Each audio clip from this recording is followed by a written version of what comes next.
What is going on? Actually 5 sages tonight. And a time machine that is huge. We pack all these sages in there and we fly back into the 60s to illustrate, to give us a prime example on how this thing called the deep state actually operates, and to kind of disclose, right? To open up this Pandora's box, which is basically the mother of all conspiracy theories, and therefore something truly fun and exciting to explore. And I brought with me 4 experts in that matter in all their respective fields, beautiful people. And so welcome everybody to 3/5 Sages in a Time Machine, episode number 12. And yes, I've been away and absent for quite some time. I have some good reasons for it. Basically, we're working so much physically over here in Miami, giving actors, performers, public speakers, entertainers, and artists real tools and real instruments and a lot of help in their everyday quests of, getting acknowledged, of shooting self-tapes, of learning how to act and how to be an even better public speaker, a negotiator, seller. So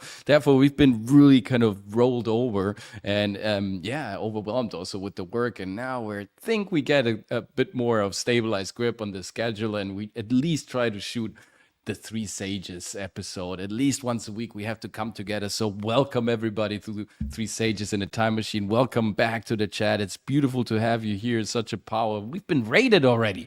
Bigot Sages have come over here and taken over the channel. No way. We have, Daxinar, of course, here. It's beautiful. We have zombie box reviews here and many, many others, and I'm going to highlight in a second. But first of all, let me just say thank you for sticking with us. Thank you for being here. And without any further ado, let's jump into today's episode and let's find out what's behind the deep state.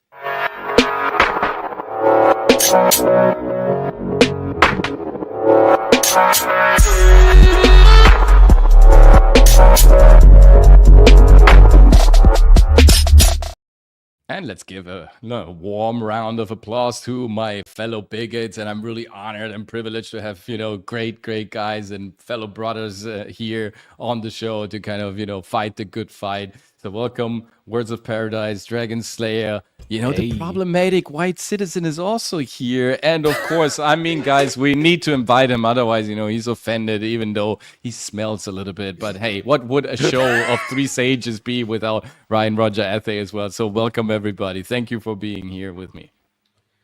Happy to do it. I will say it's an absolute pleasure being here for the first time, streaming with you for the first time in ages, and knowing this might also be our last episode because, frankly, Hillary Clinton is going to come after us for this one. So, sure. Nice knowing you. Probably, yeah. Nice knowing all of you. So, all the white men are definitely going to disappear from this. We'll get turned into a documentary. Next thing we know, Coach is going to appear on Epstein's list. It's just all over. Lolita Express flying to you. So there is no introduction needing here. Like you guys are, you're famous all over YouTube. But hey, tell us who you are and where we can find you and what you do for a living. You can find me over on Words of Paradise. Obviously, the name is Leon. You guys maybe seen my content before, and if not, by all means, go check it out. Actually, after this show, I run my own conspiracy show with Sammy 3 People. We'll be talking about the dead internet theory. So once this show's wrapped, y'all know where to turn up. But yes, there's a lot going on behind the scenes beyond just women looking like dudes in video games. It's important to parse through that and realize that you can put on your tinfoil hat and become a little Alex Jonesy, because to be real, he's right more often than he's wrong. And I'm excited to get to do that with you here today. Thank you so much. Nice. Dragon Slayer, take it ahead. No, yeah, man. Glad to be here. As you guys know, I'm Dragon Slayer Commentaries. I'm that crazy dragon that shows up on SNH and every other person's streams lately. And yeah, I make actually very sarcastic commentary that focuses more on the whole crazy situation happening with these agenda-driven companies, mostly in the Hollywood space, or I should say the TV and film entertainment side of space. But I sometimes I'm going to delve in gaming a little bit if it's really bad. But hey, I'm glad to be here, and let's get started. Let's do it. Indeed. I guess that leaves it to me. I'm welcome. I feel very welcome to be here. I think of everybody here, I'm probably like the least prominent. I don't really even do much on my own channel for the last 3 months because I don't know, it might be like a slideshow coming through to people because like my computer system's failing. So I really can't do new content until I get new equipment. Even streaming is kind of like becoming a haphazard kind of thing. So I might have to take my camera off at some point in time. But no, like when I got the invitation to do this, I was more than 100% ready. So like this should be an amazing, fun conversation. I will try to not get you demonetized. Don't worry about it. That's I need to be our problems at this first. I point. need to get monetized, and then we can get. Oh, okay, all right, So don't all worry. So go ahead. We're free. So we're Absolutely. safe then. All right, cool. Yeah, absolutely, absolutely. No, for sure. Thanks so much for coming out. We love new sages that are coming to the program, and I thought a lot about this because, of course, whoever watched the show already knows that we love to dive deep and kind of dissect the topics, and sometimes it's gonna be even more episodes. And I guess about this one, this is just the first step that we're taking to kind of understanding what the deep state is, if it really exists, right? I'm throwing this out there as well, and I thought about many ways how to tackle this, and it's like, how can we really like prove something which is unprovable if all the witnesses have gone, the documents have been destroyed, and the buildings right, are not standing anymore, been bombed or something like that. So how can we prove something where there is actually no trace? Well, I thought about... So I don't get an intro then, Coach? No, of course you can. I'm sorry. You're right.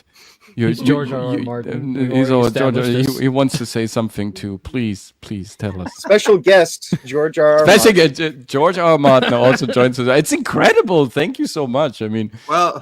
Welcome to Three Sages and a Tangent King, ladies and gentlemen.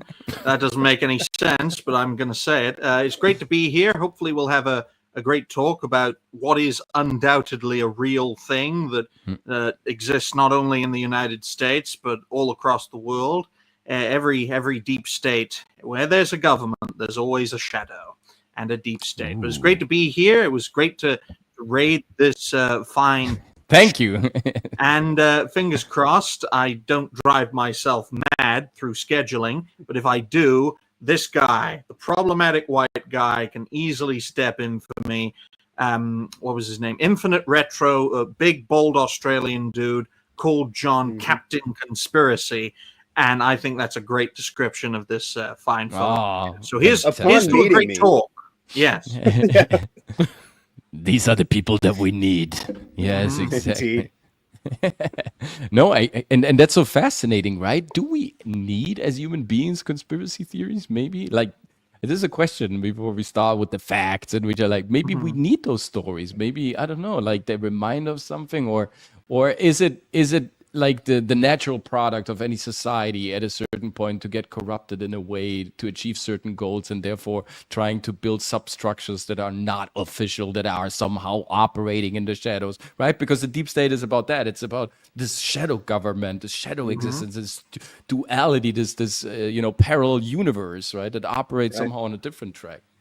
Well, before that, we need to acknowledge that an conspiracy agenda theory is analyst. something that was. Before that, we need to acknowledge the fact what a conspiracy theory is. Conspiracy theory is a pejorative term made up by the U.S. government and multimedia streams after the JFK assassination. Because prior to that, we didn't have conspiracy theories. We had investigative journalists. We had concerned citizens dating all the way back to Babylonia. We had, just citizens and investigators who wanted to know what was going on in the world around them. So conspiracy theory is a relatively new term in the grand scheme of things, purely made to discredit individuals that were questioning something, such as in particular, a very particular instance, which was the JFK assassination.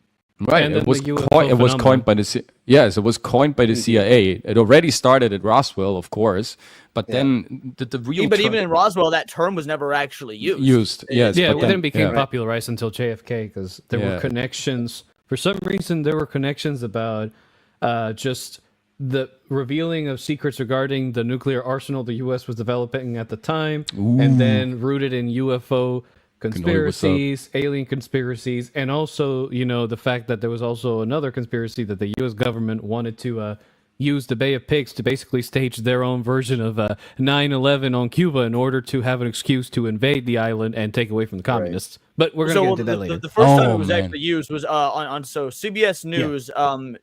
Dan Rather used it the very first time the JFK assassination footage was shown, which was like, if I recall, 12 years after the actual assassination, or 8 years after the assassination.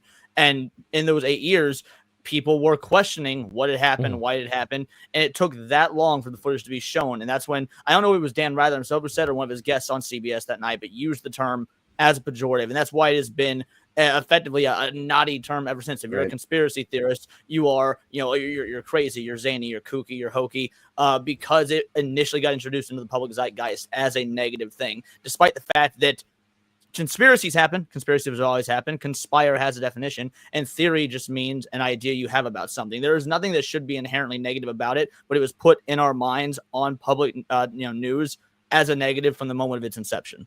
Right, and it's fascinating that just by and that's actually why I refer to it. Go ahead. I was going to say that's actually why I just refer to it as being an agenda analyst. To be quite honest, because this thing is so pervasive, it's everywhere. If you just kind of go like a few levels deep under the surface of what they're trying to show you, because everybody constantly shows and tells. What you really want to look for is the revelation. And when the revelation happens, then you actually have a good idea of what it is that you're dealing with. And then you have to actually start dealing with it in those terms. And if you don't at that point in time, then you're just being complicit and, you're really just kind of being taken along for the ride. Right. It's beautiful that you already kind of started going into, I think, a very important direction, because if we look back at when this, really started to take over, we can say that the 60s are somehow a preferable time if we really care to analyze in a bit more, let's say scientific, like objective way, what the deep state is, if there is any deep state, and how that deep state maybe operates. Because again, like what I said in the intro, before the Welsh word wizard, legitimately so, kind of claimed his part and just giving his intro to this whole thing, like there is something about patterns and pattern recognition and behavior that always gets applied in certain situations, and you see always the same people applying these patterns in response to something. And when you see patterns always coming up and the same operators doing it with always the same intent, then you might think, okay, instead of looking for XYZ guy and he's part of the Illuminati or he's part of the shit I can prove somehow, it's like, let's take a look at where you find a certain pattern that then keeps repeating throughout history. And I think the 60s, that's why they're also called the Age of Deception, are a prime example to kind of, start the conversation and maybe finding there the real root of what today's public discourse is and around it, what it revolves. Because like what we were saying in the 40s, in the 50s, there was not even a word for us, right? For the people there was investigative journalism. It was like a normal thing, right? You wanted to know what's going on. And now, since journalism in the 60s has been basically destroyed from that point of view, because, obviously something happened that was covered up. And from that point on, everything was lowered, and subsequently it vanished away. Now it's just media. Now they just call it media. There is no journalism anymore in that term. And so let's do that. Let's jump into the 60s and let's see if we can deduct or, kind of find something that, gives this thesis some sort of a propulsion. And then we discuss what you think about it. So the Age of Deception, why are the 60s called the Age of Deception? Because on multiple levels, the 60s turned out with the major events that happened, that took place, that then shook and influenced the culture and subsequently society, and you could say also world civilization, right? That you see that all these events that are at the origin of the of what the reaction has been, all these events somehow seem to be staged or not completely authentic and accurate. And so when you look at the 60s, and of course we think of Vietnam War, for example. Okay, so you think about Vietnam War and you look at what was the basis of the Vietnam War. It was something that is called the incident of the Gulf of Tonkin. The Gulf of Tonkin incident, right? And I mean, you don't even get trouble for saying this anymore. You can find it even on Wikipedia. The United States government falsely, claimed that a second incident occurred on August 4th, 1964, between North Vietnamese and United States ships in the waters of the Gulf of Tonkin. And so there was this famous, there was like a patrolling boat, and this was part, mind you, of the Southern East Pacific Division of the U.S. Navy. It's one of the biggest fleets the U.S. Navy ever possessed, and there were like allegedly a couple of boats from the North Vietnamese part that were shooting against this huge flight carrier. And so that incident then, alleged incident, sparked the American involvement into what was already a war. This is what a lot of people forget. There was already a war between France and North Vietnam, and America just took this as like an alibi to kind of convince here.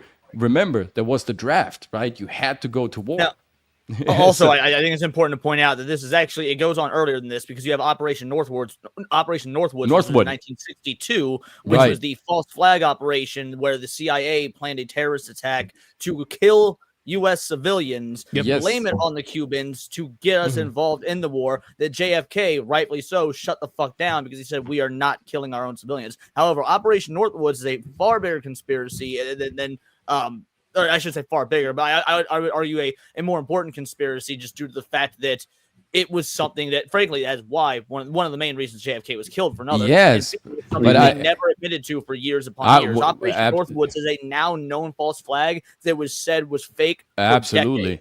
But I will show you by this example of Gulf of Tonkin how much more relevant this was for the culture. Because remember, if you for sure, because the populace actually knew about the Gulf of Tonkin as opposed to the deep state keeping Operation Northwoods a secret. Because you can't just publicly go on TV and say we're going to kill our own fucking citizens. Northwood shows the level to which their insidious nature lies against the American people, whereas the Gulf of Tonkin shows their ability to put on a grand scale deception that will, rope people in. And Gulf of Tonkin didn't even happen. Nothing happened. It was completely fabricated. That event didn't even take place. Like that, there was nothing that took place. It was like in the time where there was no internet, not officially though. There was no way of double checking on this, and so the incident actually never happened. But you know what happened? The guy who controlled that Southeastern Navy fleet, that guy happened, and his son happened. And both were enormously impactful for American culture.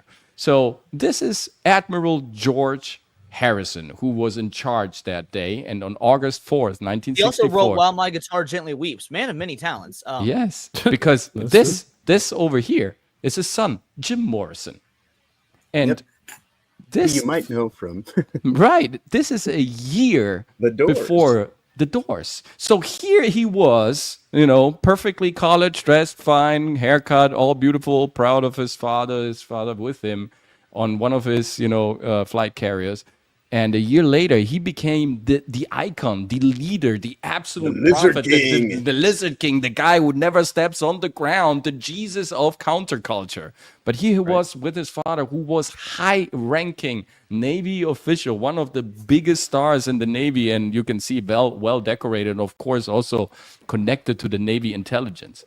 And so I was when I first kind of saw this, I thought, obviously it could be also a coincidence. Maybe it's because of that Jim Morrison started kind of rebelling and kind of starting his revolution, right? I mean, it's sometimes it happens. We can't choose our parents. I mean, something like this. It's right. Although, given the state of reality that we live in, it's almost easier at this point in time to kind of rethink it and say he was probably a counterculture CIA asset specifically set up to and kind of create and unfortunately we can prove that even.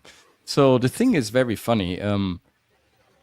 Jim Morrison, with his father George Morrison, were part of high-ranking Navy officers and Navy intelligence, and we're not just talking about soldiers. They were just in the army. They were part of like an elite, right? Mm-hmm. And Jim Morrison went to kindergarten and later on to high school with other illustrious, representatives of the so-called counterculture. For example, he was in kindergarten with Gail Zappa, right? Who's actually I don't know her name. Oh no, Gail. I think Gail. She's her like she's also from a very aristocratic background. And Gail Zappa, of course, was then later was the wife of Frank Zappa.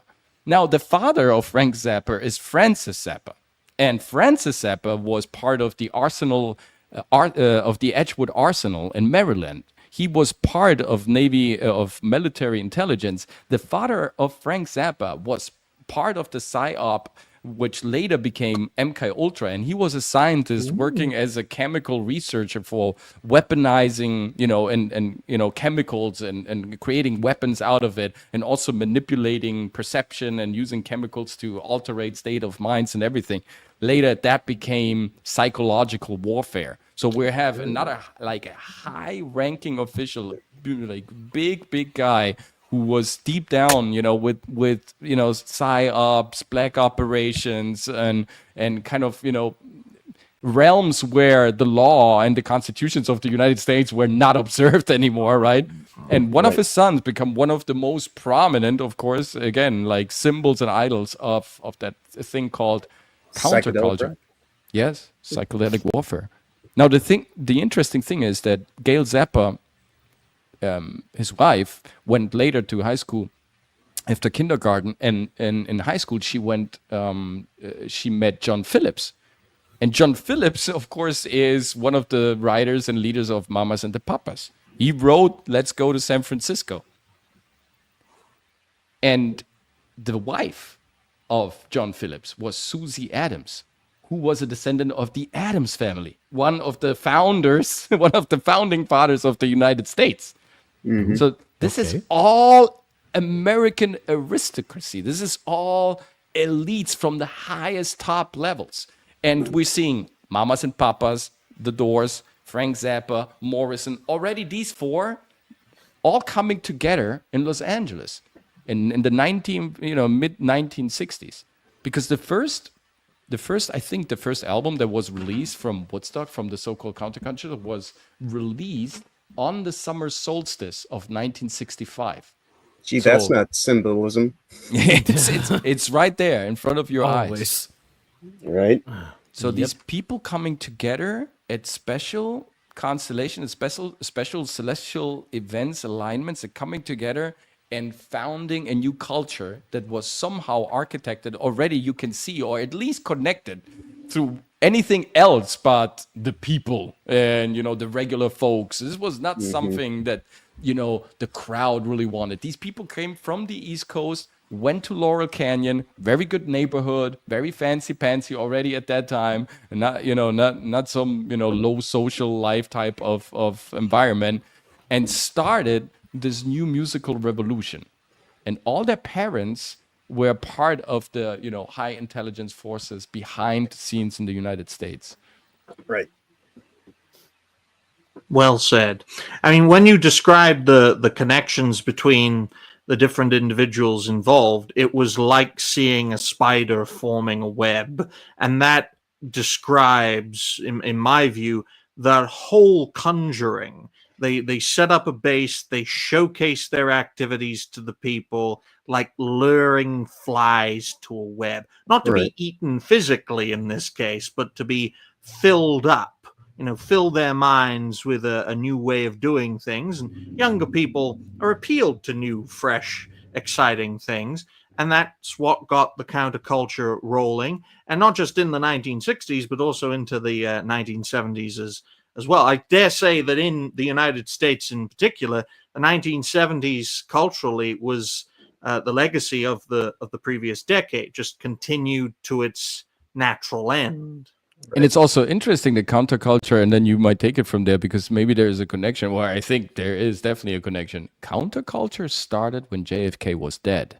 Oh yeah, no, I would say that this is what I call face-off politics. And it's subterfuge. It's there's a lot of sleight of hand going on. A lot of what we see has elements of black magic and just casting spells on people, getting them enchanted. And the easiest way to do that is to like I say, enchantment. And so music is great at doing that, because it especially at the time, like when you think in terms of the forms of media that people had to consume. the separation they had from being able to have access to the information that we're just freely bringing up right now. The granularity of these connections was far easier to hide all the way back then than it is in the here and now, which is why in the 21st century deep state we deal with these algorithmic controls like this push towards censorship and everything like that that's going on, is because it's becoming far too easy for us to actually have people that their weaponized autism just kind of like start going right at like any event that happens. And within a few days, they show all this stuff, all these weird connections, like the guy who shot at Trump and how he was, trained by BlackRock and all this kind of weird stuff. And isn't it funny that the first thing that Trump says is we have to dismantle the deep state?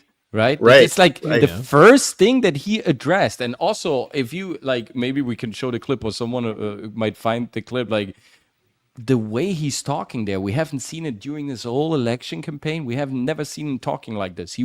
When he was making that announcement of the deep state, you could see the ferocious look in his eyes. Like, remember, the last guy of doing this, of going against the grain, it was JFK. Yeah. To be fair, I do think a bit of modern history is important here, because that's sure. Yeah.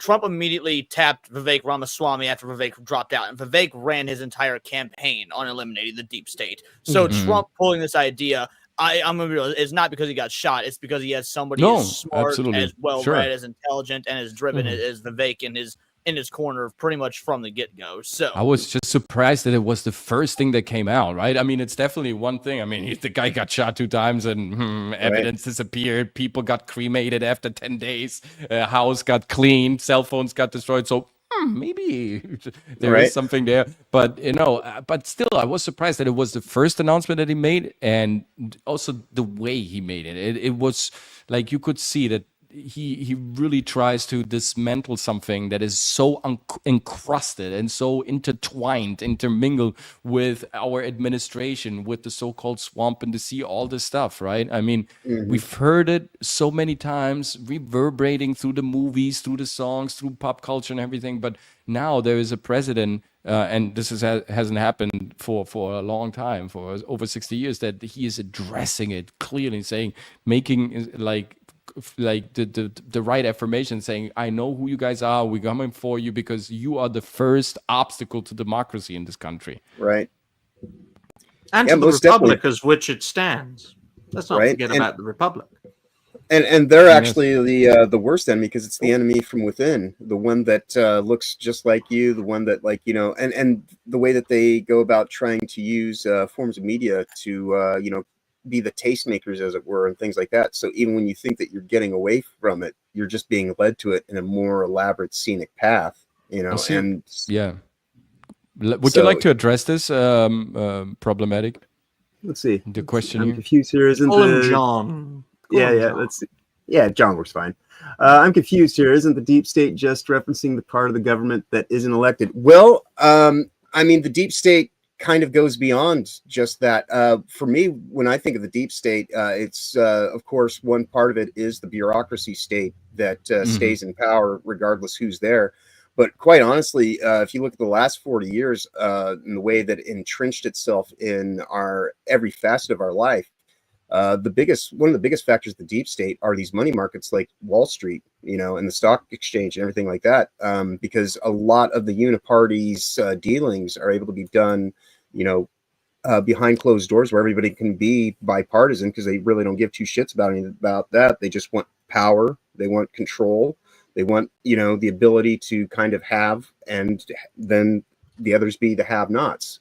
And Can I ask you a question? Do you think that there is some sort of, sometimes, some sort of an independent, like that people start creating secrets without having like an order from above, that there is some sort of a shadow state that kind of, like you said, it's the bureaucracy, it's kind of working things, through the shortcut, and not always asking someone, kind of, installing these mechanisms also without, sometimes sometimes I feel like some of these branches are working independently with that there is no control. But then I wouldn't be surprised if there is competition within the control state itself, and that's sometimes why we see the fractures that happen, because like, you know, there's this struggle for power in the clandestine areas that we're not supposed to know about. But because, like, you know, when Trump was in office the first time, I often told people, you know, it's like, well, he's a puppet of the deep state, whether he wants to be or not, because he's either complicit in all this, and this is all elaborate kind of show to get us to kind of be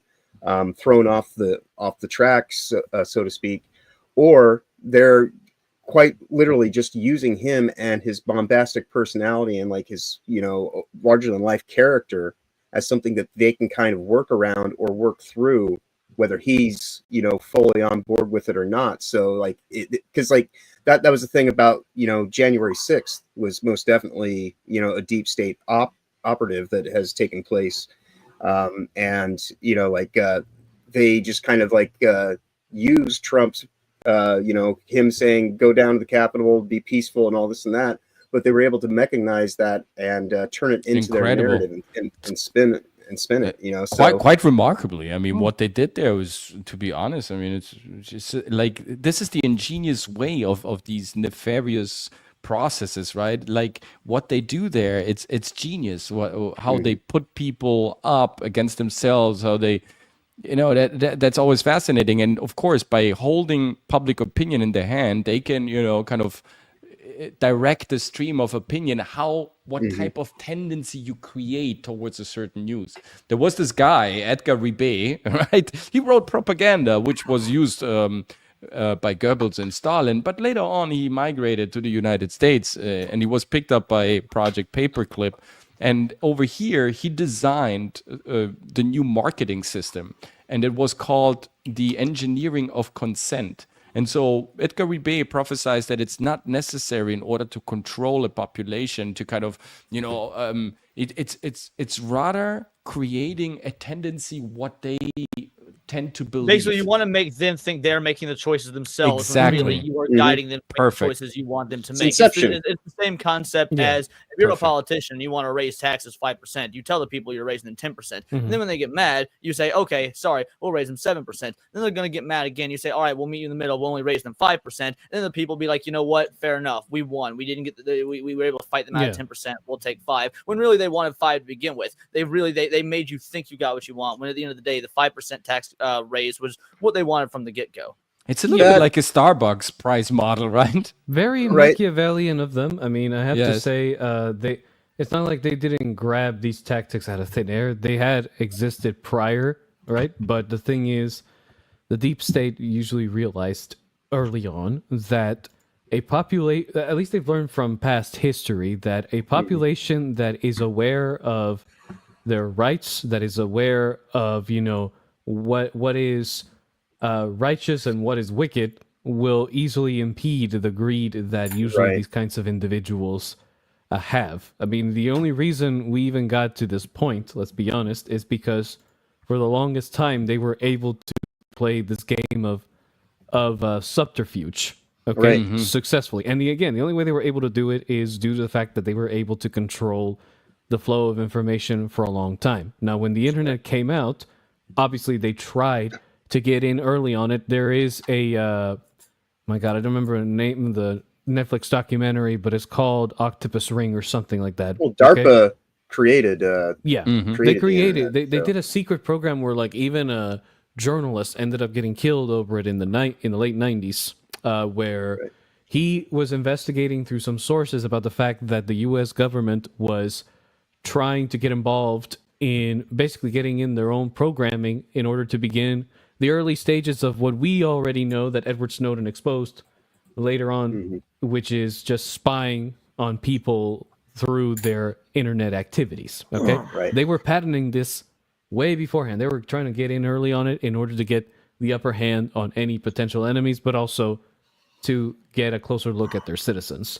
Right. I don't think you're taking this back far enough, though, because you've got to understand. You talk about rights and whatnot. You know, we were talking about how there was an engagement to a descendant of the Addams family.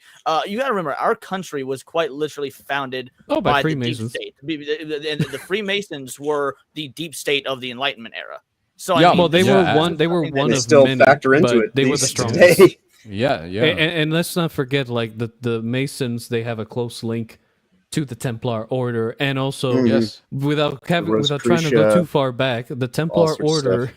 Yeah, but here's the thing: Templar Order, one of their most illustrious members during the early days, was literally the young who would eventually become the old king of Portugal, the very first one. Yep. Literally, the Templars helped the founding of Portugal, and there were even theories that some people in these circles are now coming out and saying, yeah, they use Portugal as a way to sail to the New World and also explore other trade routes and faraway lands without getting disturbed by the Catholic Church, because believe it or not, just like in our current day, these people also had to deal with other organizations that were just like them, okay, Right. that wanted the same power and Competing control. power. But again, we also have to understand that within these groups of this deep state, there's also those that are not really trying to seek the type of power for like a negative connotation. They're if anything, they're trying to let this shit out so nobody monopolizes it. It's So the two basically groups Assassin's fighting Creed each when it other. was good. yeah. Basically, Like- ironically so, yeah. Ironically Speaking so. of Washington, and it was founded by Lord. founded by the Freemasons, right? And we're talking about the deep state, maybe also leaving his imprints there. This is a beautiful sculpture, a very like Washington D.C. If you guys ever been there, right? It's full of strange occult symbolism. It's a whole is. It's blueprint. built on a pentagram. It's penned on a pentagram, but it The was city changed. design The itself. city design from Les Enfants, the French architect, was changed, and then later on also brought in some weird ways to this new concept of these energetic ley lines, kind of collecting energy along certain grids, and it's full of Masonic, architecture. It's Roman, pagan, neoclassicistical architecture. Now there is this piece here, which is the chariot of the sun and the chariot of time, of course, in Roman numerals. And the thing is, this chariot, this piece, this sculpture that is in Washington, is made of Carrara marble. It was brought from Italy, and it was it was sculpted by a guy named Carlo Fransoni. Now, the Fransoni family is an old aristocratic Italian family, came over, immigrants from Carrara, from the Tuscany region, and one of the Fransoni descendants is Carl Fransoni, called Captain Fuck. Now, Captain Fuck, Captain Fuck is not Ryan Roger Athey's grandfather. That is not a real thing. Show me there that is- is fucking real. How That is right right. now. You Captain maybe Fuck pronounce- was a super famous socialite celebrity in Los Angeles in the 60s. You mean Fox, like no, Fawkes? No. Yeah, it's like Fox, right? He Fox. And his business partner was a guy called Vito Paulaskas. Oh Now- my god! now I get- Paulaskas. Oh Jesus! Never mind. Now, Look if it you up. look up this guy, Vito Paulaskas, this is the first hippie. Vito Oh, Paulaskas yeah. is the first counterculture representative, right? He somehow started the cult in a way. Now, Vito was a famous guy in LA, and he founded many clubs, and he was part of many club associations, and the Whiskey A Go Go, and the Trip, and many other. What was the other? There was the Zero Club. The Zero Club actually was the first club where a Woodstock band performed. The Byrds had their first concert there in the Zero Club, which belonged to a guy whose name was Elmore Valentine. He was a mobster out of Chicago, and he was a crooked, very weird guy. And they worked together, and they kind of collected money, and they were also very well connected to a person named Jack Nicholson and Warren Beatty. And they co-financed movies like Easy Rider and Rising Scorpion from Kenneth Anger, who was a huge occultist in LA. So we have again this old connection of aristocracy and American founding fathers. Like where is he? Here he is. He's back. Sorry, my screen froze, so I had to quickly pop back in. And and people who were later highly influential in the culture that shaped the 60s more than anything else. Now, Vito Palauskas had a band, and it was called The Freaks. And this band, The Freaks, it was composed out of underage girls. And he was, relatively... That's quite the start. Right? It's somehow we have the pattern here. So we have occultism, we have underage girls, and he was coming in with these girls, very juicy, very young. They were always half naked. They were performing these tantraistic moves in these clubs at the Zero, at the Whiskey A Go, at the Trip. And you had these Hollywood celebrities, and you had these high-ranking, American officers from the ABC agencies, and they were all coming together, and they were all celebrating these bands in Laurel Canyon. Now, in the middle of Laurel Canyon, there was the highest and best developed movie set that was available back then. It was owned by NASA. So in the middle of all this Woodstock frenzy and all these crazy cancel culture band, we had, again, like a high government, top secret facility in the middle of all this. And they were shooting movies about simulating, the atomic drop, going to the moon. Stanley Kubrick was very much often there. And this was the famous Lookout Mountain Laboratory studio. Right. And later on, Stanley Kubrick had, in the movie Shining, he called, of course, it was the Overlook Hotel. And we have a lot of references to space travel also in The Shining. Billy wearing the Apollo 11 shirt and playing with that, with that theme throughout the movie. Again, there's this intermingling, right, of different cultures that then were breed of this thing called the shadow state in a way. Right. Well, the thing we have to remember too is the deep state. They have the benefit of time, in that they've been doing the long game incrementally for as long as it takes. You have to you have to not just compromise the body of the masses. You have to completely utterly corrupt it in every facet of the way that it thinks and operates and interacts, and so that it becomes and so it becomes complicit without even realizing that it has now been incepted and become part of the control state in and of itself, which is why when you look at our culture today, the things that are going on, and the disconnect, the way that the food supply has been completely destroyed through industrialization and bioengineering, things like that. I truly believe that it's the connection we have in our bodies. If they're able to compromise that by disrupting your endocrine system, your ability to discern, the clarity of your pineal gland, all this kind of stuff, your ability for discernment and capacity to actually kind of see through this shadow that they cast becomes far easier for them to manipulate you, because you no longer have those natural born abilities and senses that because they've now been muted and completely blunted. And so as people become more compliant, whether they're aware of it or not, the more they just kind of go along, they want to live in this nice, convenient, easy world and not ask these hard questions. The more that they're able to just kind of just reinforce this all the more, and it becomes one more thing to try to pay attention to. And we're talking about a buildup, from 60 years ago, we can go back 100 years ago.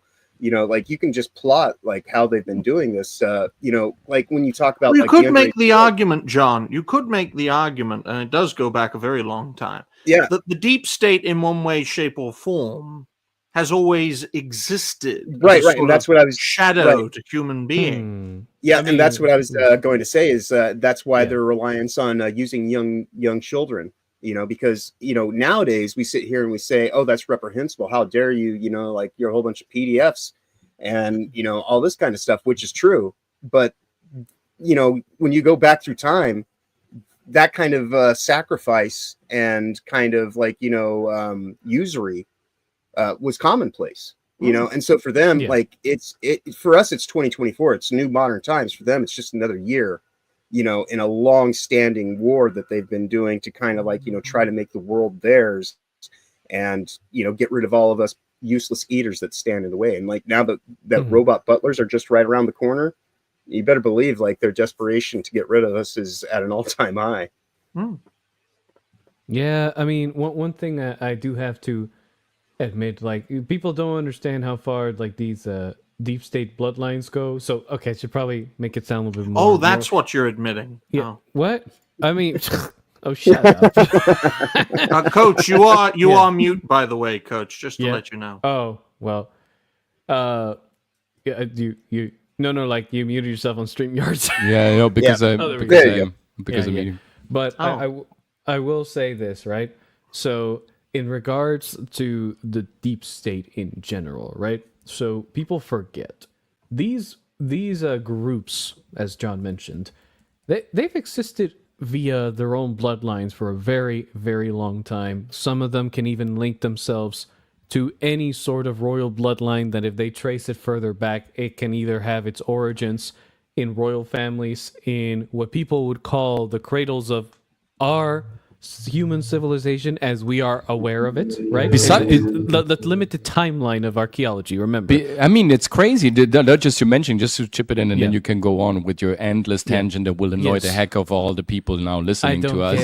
It's like, besides... Endure it. Exactly. We will. I love it. I missed you so much, man. No, but except Trump, all presidents of the United States go back to John the First, who wrote the Magna Charta, right? Who was the King of England. So that's kind ironically of crazy. The one who also broke it for his own self-interest. Ding dong, a pattern. So we recognize the pattern, sir. Yes, and now we understand why you don't believe the words of politicians when they promise shit.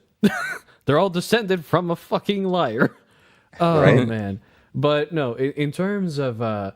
Well, also you can understand Trump's family, while they may not have those kinds of links, they were involved in other aspects of it. Maybe not as deep as we know, obviously, because it's like Donald Trump's grandfather ran the company that raided Tesla's lab after Tesla's death. Yes, but I'm saying like it's so they're the type that, like George Carlin said, right? It's a big club, but you're not in it. Okay, so they may have some knowledge, like Trump's family may have some knowledge, as you say. Yes, you're correct that they did raid Tesla's lab and stole the patents. Well, that applies to more than just the deep state, there, Dragon. That big club. That's the point I'm making. I mean, for example, you can talk about the presidents and their lineage and whatnot, but you also have to consider the 13 families there is, which is different than the deep state. So the problem here is that people are using, at least in my opinion, deep state's being used. I don't know incorrectly use the right word, but there's two different ways people use the deep state, and I feel like we're actually kind of interchanging and intermingling them while we have this conversation. There is the deep state that is referred to as that government cabal that controls the world, the world over, has ties to the World Economic Forum, that it has their hands in the pies of every first world country, and probably third world countries as well. That is a deep state, and there is the deep state that is specifically refers to the United States deep state, which is again, part as in line with the bureaucratic state of unelected officials, the Wall Street, like John was talking about. The two, it seems like, are getting mixed when we're having this conversation. So I think it's important to delineate who we're talking about when we say the deep state, because they're not the same. Well, I mean, I would contend that the thing that we deal with domestically are still connected to the things that we deal with globally, because that's the reason why something like the WUF or the CFR exists.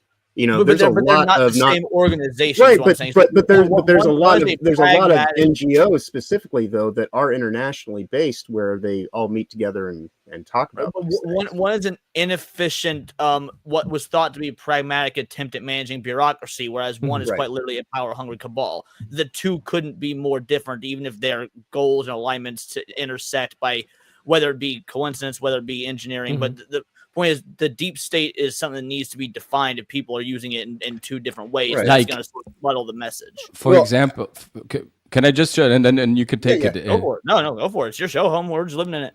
Oh no, we will this together, and I love this conversation. I don't want to block you out, but there's like definitely, if you look at Europe, right? when the kings came down and the republics were founded, there is a clear pattern that all these republic foundations, whether it was France, whether it was Italy, and later also on Germany, Austria, that there was always the same blueprint behind it. There was, it's all like the French Revolution, the Italian Revolution, the Turkish Revolution, the Greek, the Ottoman Empire that fell. It's always there's some Freemasonic group and their paramasonic associates that influenced philosophical society, student groups, high schools, universities. And again, we're seeing the same pattern again, like the high-end elitists that run somehow the country, the powerful families, they create paramasonic societies or subsidized societies that infiltrate universities, high-degree faculties, very influential institutions. They place their kids inside of these institutions to kind of start a new cancel culture that they have already completely, kind of mapped out. It's already forged. It's full-fledged. Jim Morrison had no idea what he was doing. The songs were already there. Guys, the songs were produced by the Rothschild family. What the fuck are we talking about? And when you actually get what the lyrics are about, the Byrds are not even playing music. No one was capable. Like the first album of this so-called cancel culture, counterculture, it was played by non-musicians. They were just casted. They were brought in there. Who did this? Who gave them the money? Who produced them? Laurel Canyon, again, expensive neighborhood, just high-class people. There were underground tunnels connecting all these houses. We have a NASA studio that was in the middle of there. High crime rate, a lot of cover-up. Children's disappearing from that area especially. This is when Hollywood, the second wave of the, underaged, love philosophy, let's call it that way. This is the second wave that really started. It was the year when John F. Kennedy and his brother and everybody was associated was finally removed. The last domino fell. And remember, he was the last one of speaking publicly against the deep state. This is when they started to come in. Gulf of Tonkin incident, counterculture, the so-called moon landing, right? The 60s war, it's the age of deception. This is where I think we see this pattern. Faculties. It's definitely the overtake. Right. The full on. And that's kind of what I was saying is, I think that domestically, it's like franchising, restaurants. Yes. To some degree. And they're just kind of like, they're making like the local version in wherever your domestic nationality may be. But ultimately behind that is these families, the powers lines that kind of motivate it. And a lot of it, we just went through the last 5 years. COVID hell world was at the behest of Bill Gates. Effectively, he paid to try to overtake the world, and that's what I mean by these non. And he was collaborating with the Johns Hopkins University. It was Agenda 101, right? This is when they started their trials, right? Right, and he's been talking to Anthony Fauci weekly for years on end. Like this was a long-standing plan. Well, John, I will say it's very important that. Say best case scenario, the deep state is uprooted from the United States. It's showcased to the world. All of its operatives are showcased. Big trials, that sort of thing. Even in that best case scenario, the other deep state that Leon, or as I like to call him, Words mentioned, will still be active across the rest of the world. Right. So, it's good to differentiate as sort of steps. The first step is to remove the American deep state, and through the arsenal of the United States, the entire world hopefully can be liberated as a result.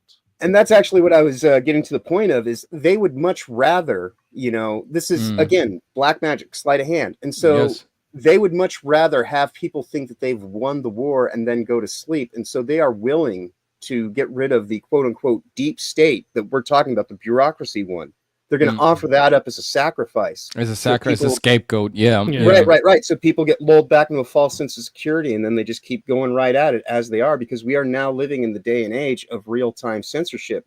That's one of Bill Gates' big thing that he's working on right now is real-time censorship, so that as you're speaking, or putting something into the internet, it's getting filtered before it's even able to get processed to go out to be anywhere, to be seen, and so that's kind of the thing that we should keep in mind right now, is that, And that's why we are the media now, because people, I see, like, if anything, this election has shown us that people don't trust legacy media anymore. They don't give a damn about celebrities, and they don't give a damn about endorsements anymore. That they simply don't buy, and they're cool. They don't drink it anymore. This is a great sign, guys, because now Timcast is making bigger numbers than MSNBC. And if I would be somehow effective and determined to follow my YouTube career, and I would, continue working with these fine gentlemen, and we could definitely like scale this up to great numbers if we really want, because now we hold the power, because information, valuable information, is worth more than anything. Like awareness, connection, and real information. This is the currency. It's crypto. That's the currency of the future. Like we want identifiable, verifiable, end-to-end information that travels back and forth in networks and fast clusters that trust each other. And this is how we create these incredible bonds. That's why I'm so grateful of doing shows like this. I've brought you another beautiful piece of the so-called counterculture. This is, of course, one of the biggest representatives, right? He is this is David Crosby. He was in the Byrds and then later in Crosby, Stills, and Nash. Now, David Crosby has a very, very interesting name. In fact, Crosby is just his second name. His actual name is Van Kirtland.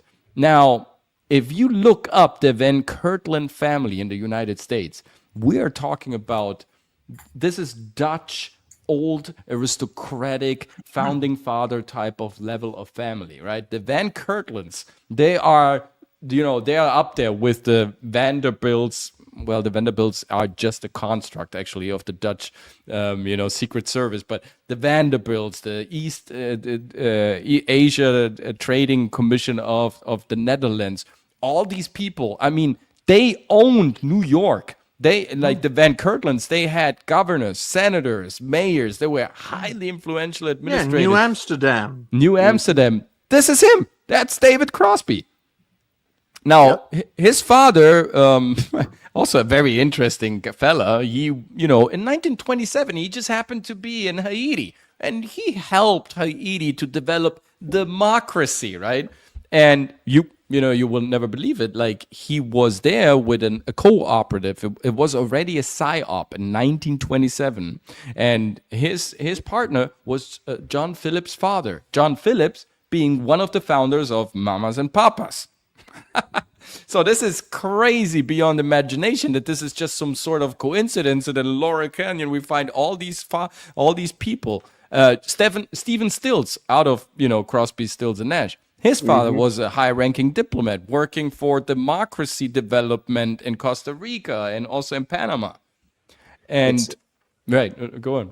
I was going to say, it's almost as if they realized where they were at with the technology in mass media broadcasting, and kind of wanted to take advantage of it and control it from the onset. Exactly. Absolutely. And no, I mean, I'm not saying this to bash the bands. Please don't get me wrong. To me, the 60s, the 70s, I mean, everything till the 90s was great music, but the 60s especially, of course, we're talking about the best bands in the world. But in the beginning, these bands were not actually that good, but the music was engineered very well because it was paid very well by the families backing all this. But of course, the 60s produced amazing music. These people like John Phillips, Crosby, I mean, these people really wrote incredible songs and everything. I'm not saying this about the quality, but... And then there was Bob Dylan, let's be real fucking silly. Yeah. I'm a massive Bob Dylan hater. Sorry. We got it. No, it's He's all had to good. put it out there. The father of John Phillips, who worked also with Stephen Stills, one of the founders of Crosby, Stills, and Nash, the father also was a fighter for Castro communism. Actually, John Phillips from Mamas and Papas claimed also to have some sort of, had some sort of combat activity. He was helping Castro in the revolution. He was some sort of a counter spy. Mind you, that he was an active member, right, of that group. You had to be deployed somehow. This is Secret Service stuff, right? It's not something, let's go over to Cuba and fight, and then let's come back and found the band, right? Right. Well, it's... No, go ahead. I was going to say, well, it's one of those things in life, they say you are what you eat, and like, it's more than just what you consume physically. It's like what you consume mentally, what you envision, what you believe in, the things that you reinforce. And so like there's energies at play that are, praying for, and when I say praying, I mean PREY, praying for, the minds and hearts and souls of the masses, and so like a lot of this deception that we see, a lot of people aren't really even necessarily ready for why would they do this level of the questioning. And I'll say we're in early goings here. So I would be more interested in just kind of doing this level of exposure first before we kind of get to those deeper levels of what it's really about. But it is absolutely. But haven't we seen this? Like, this is an excellent point. Just to use this as a segue, haven't we seen, like, in the last 100 days of Kamala's campaign?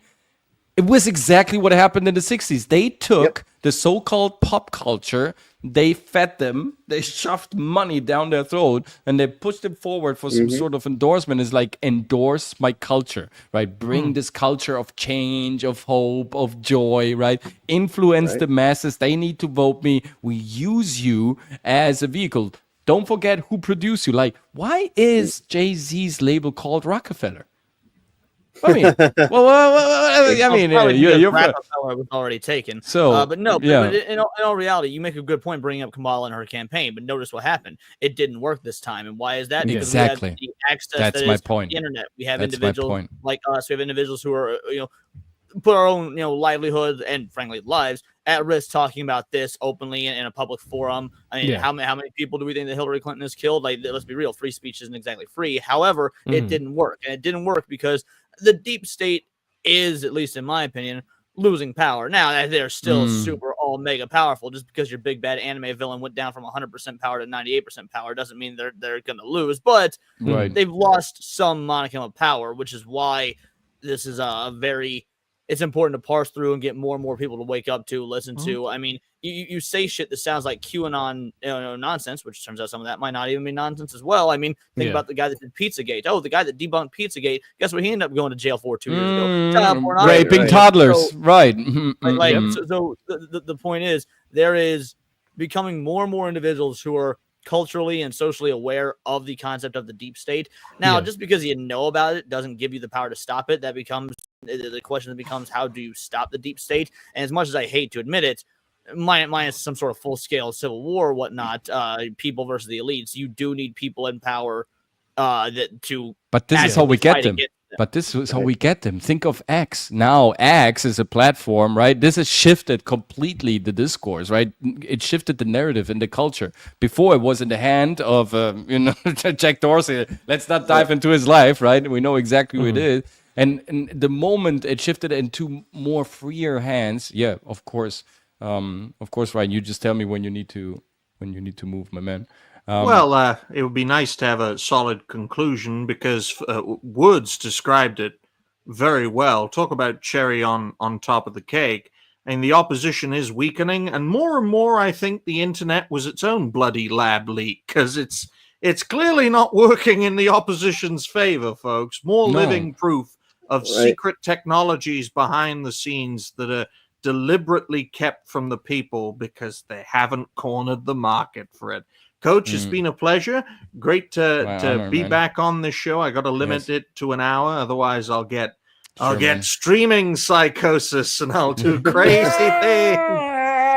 Like finish the Song of Ice and Fire. But no, I'm not. I'm never gonna finish that book. Okay. No, I'll just Gary is gonna be very mad, dude. Come on.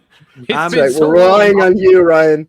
I'll start writing when Nerdrotic goes under the sea. But in all seriousness, folks, it is George R.R. Martin, and it is Ryan Roger Athay. I'm trying to exit, Sean, while promoting you. It's a coitus interruptus. But it's great. It's great to be here, folks. It's always a pleasure to be on Three Sages and the Time Machine. Unfortunately, Dobby isn't with us. Yes. Hopefully, he will be back soon. But I'm assuming he's dead. Because he was a cancer patient after all. But here's hoping. But John, great replacement. Yes. And if I can't make it, every now and then, John can happily fill in for me. A tangent king of my own making. Dragon, when are you going to take your show back? Seriously. Maybe in a week or two. But Okay, good. Well, carry on the show. If it's not late for you guys watching, keep watching this show. I'm sure you will enjoy it. So until next time, folks, bye for now. Safe travels, Ryan. Safe travels, But- my man. Yeah, just to kind of like hop on what Leon was saying. I think that they've lost their face, but they haven't lost their base. You know, and so we may see them kind of like, you know, take a few glancing blows and this and that, but I think that there is you know, they are so far connected into this thing, which is the reason why I bring up the whole thing about money markets specifically, because you know, the way that we fight against them, I honestly believe, is we have to start just dealing with local based economies that cut them out of our day-to-day lives. So like growing your own gardens and like actually kind of like, you know, trying to have a locus of control that you focus on in your own individual day-to-day life. We're never going to be able to get rid of them entirely, unfortunately. Like it's just one of those things. Like I truly believe that it's part of the nature of reality. And like some of these people are probably controlled by forces that they wouldn't even begin to fully comprehend, to understand, even though they worship them in, you know, dark lit rooms and, you know, go along with all the, you know, kind of sacrifice and everything else that kind of, you know, establishes that power to take them over and kind of possess them. Yeah. But by the way, just funny you mentioned this, because the first hippie was also, of course, investigated by the police to have sacrificed his child for a movie. Mm-hmm. By Kenneth Anger, Scorpio Rising. Yes. Yeah, and that's the thing is, like, you know, a lot of this stuff, the way that it's done, like I said, there are levels to this that a lot of people shy away from. Yeah. Which is part of the reason that it stays hidden, is because people, you know, it's like in the movie The Prestige, like the reason that magic works is because people want to be deceived. They want to be fooled. They want to pretend that this is somehow just an idle Tuesday where nothing's really going on. It's 2024 and like, you know, it's just like a little bit different than last week, but you know, pretty much it's still something that you've got, you know, a good tether on. But I think it's still my favorite Christopher Nolan movie, by the way, The Prestige. Right. But the shape of reality, you know, I mean, the shape of reality is one of those things that I can't rightly say, you know, and this is going to be one of those things that's probably going to bring me a lot of static, but I can't say that for certain what the shape of the world is that I live in. For all we know, we could be living in a matrix. Right? Yes, like absolutely. This could all just be a simulation at this point in time. Yeah. And we're never really going to know. Even if it's a simulation, you could still tell what the shape of the world is, because within the simulation, we have patented laws of physics that have to fit within what would be But you're thinking of like the physical shape. You're thinking of you're thinking about this in physical terms there, Leon. I'm talking about like the shape of reality goes beyond, like, we ourselves are divine beings of energy and light. The concentration of our energy makes up our bodies. Except Dragon Slayer. You still have to talk about even simulations, because we as humans can create our own simulations, and those simulations have to have a code fed into them that make the physical world simulation meet a certain. The whole thing about having.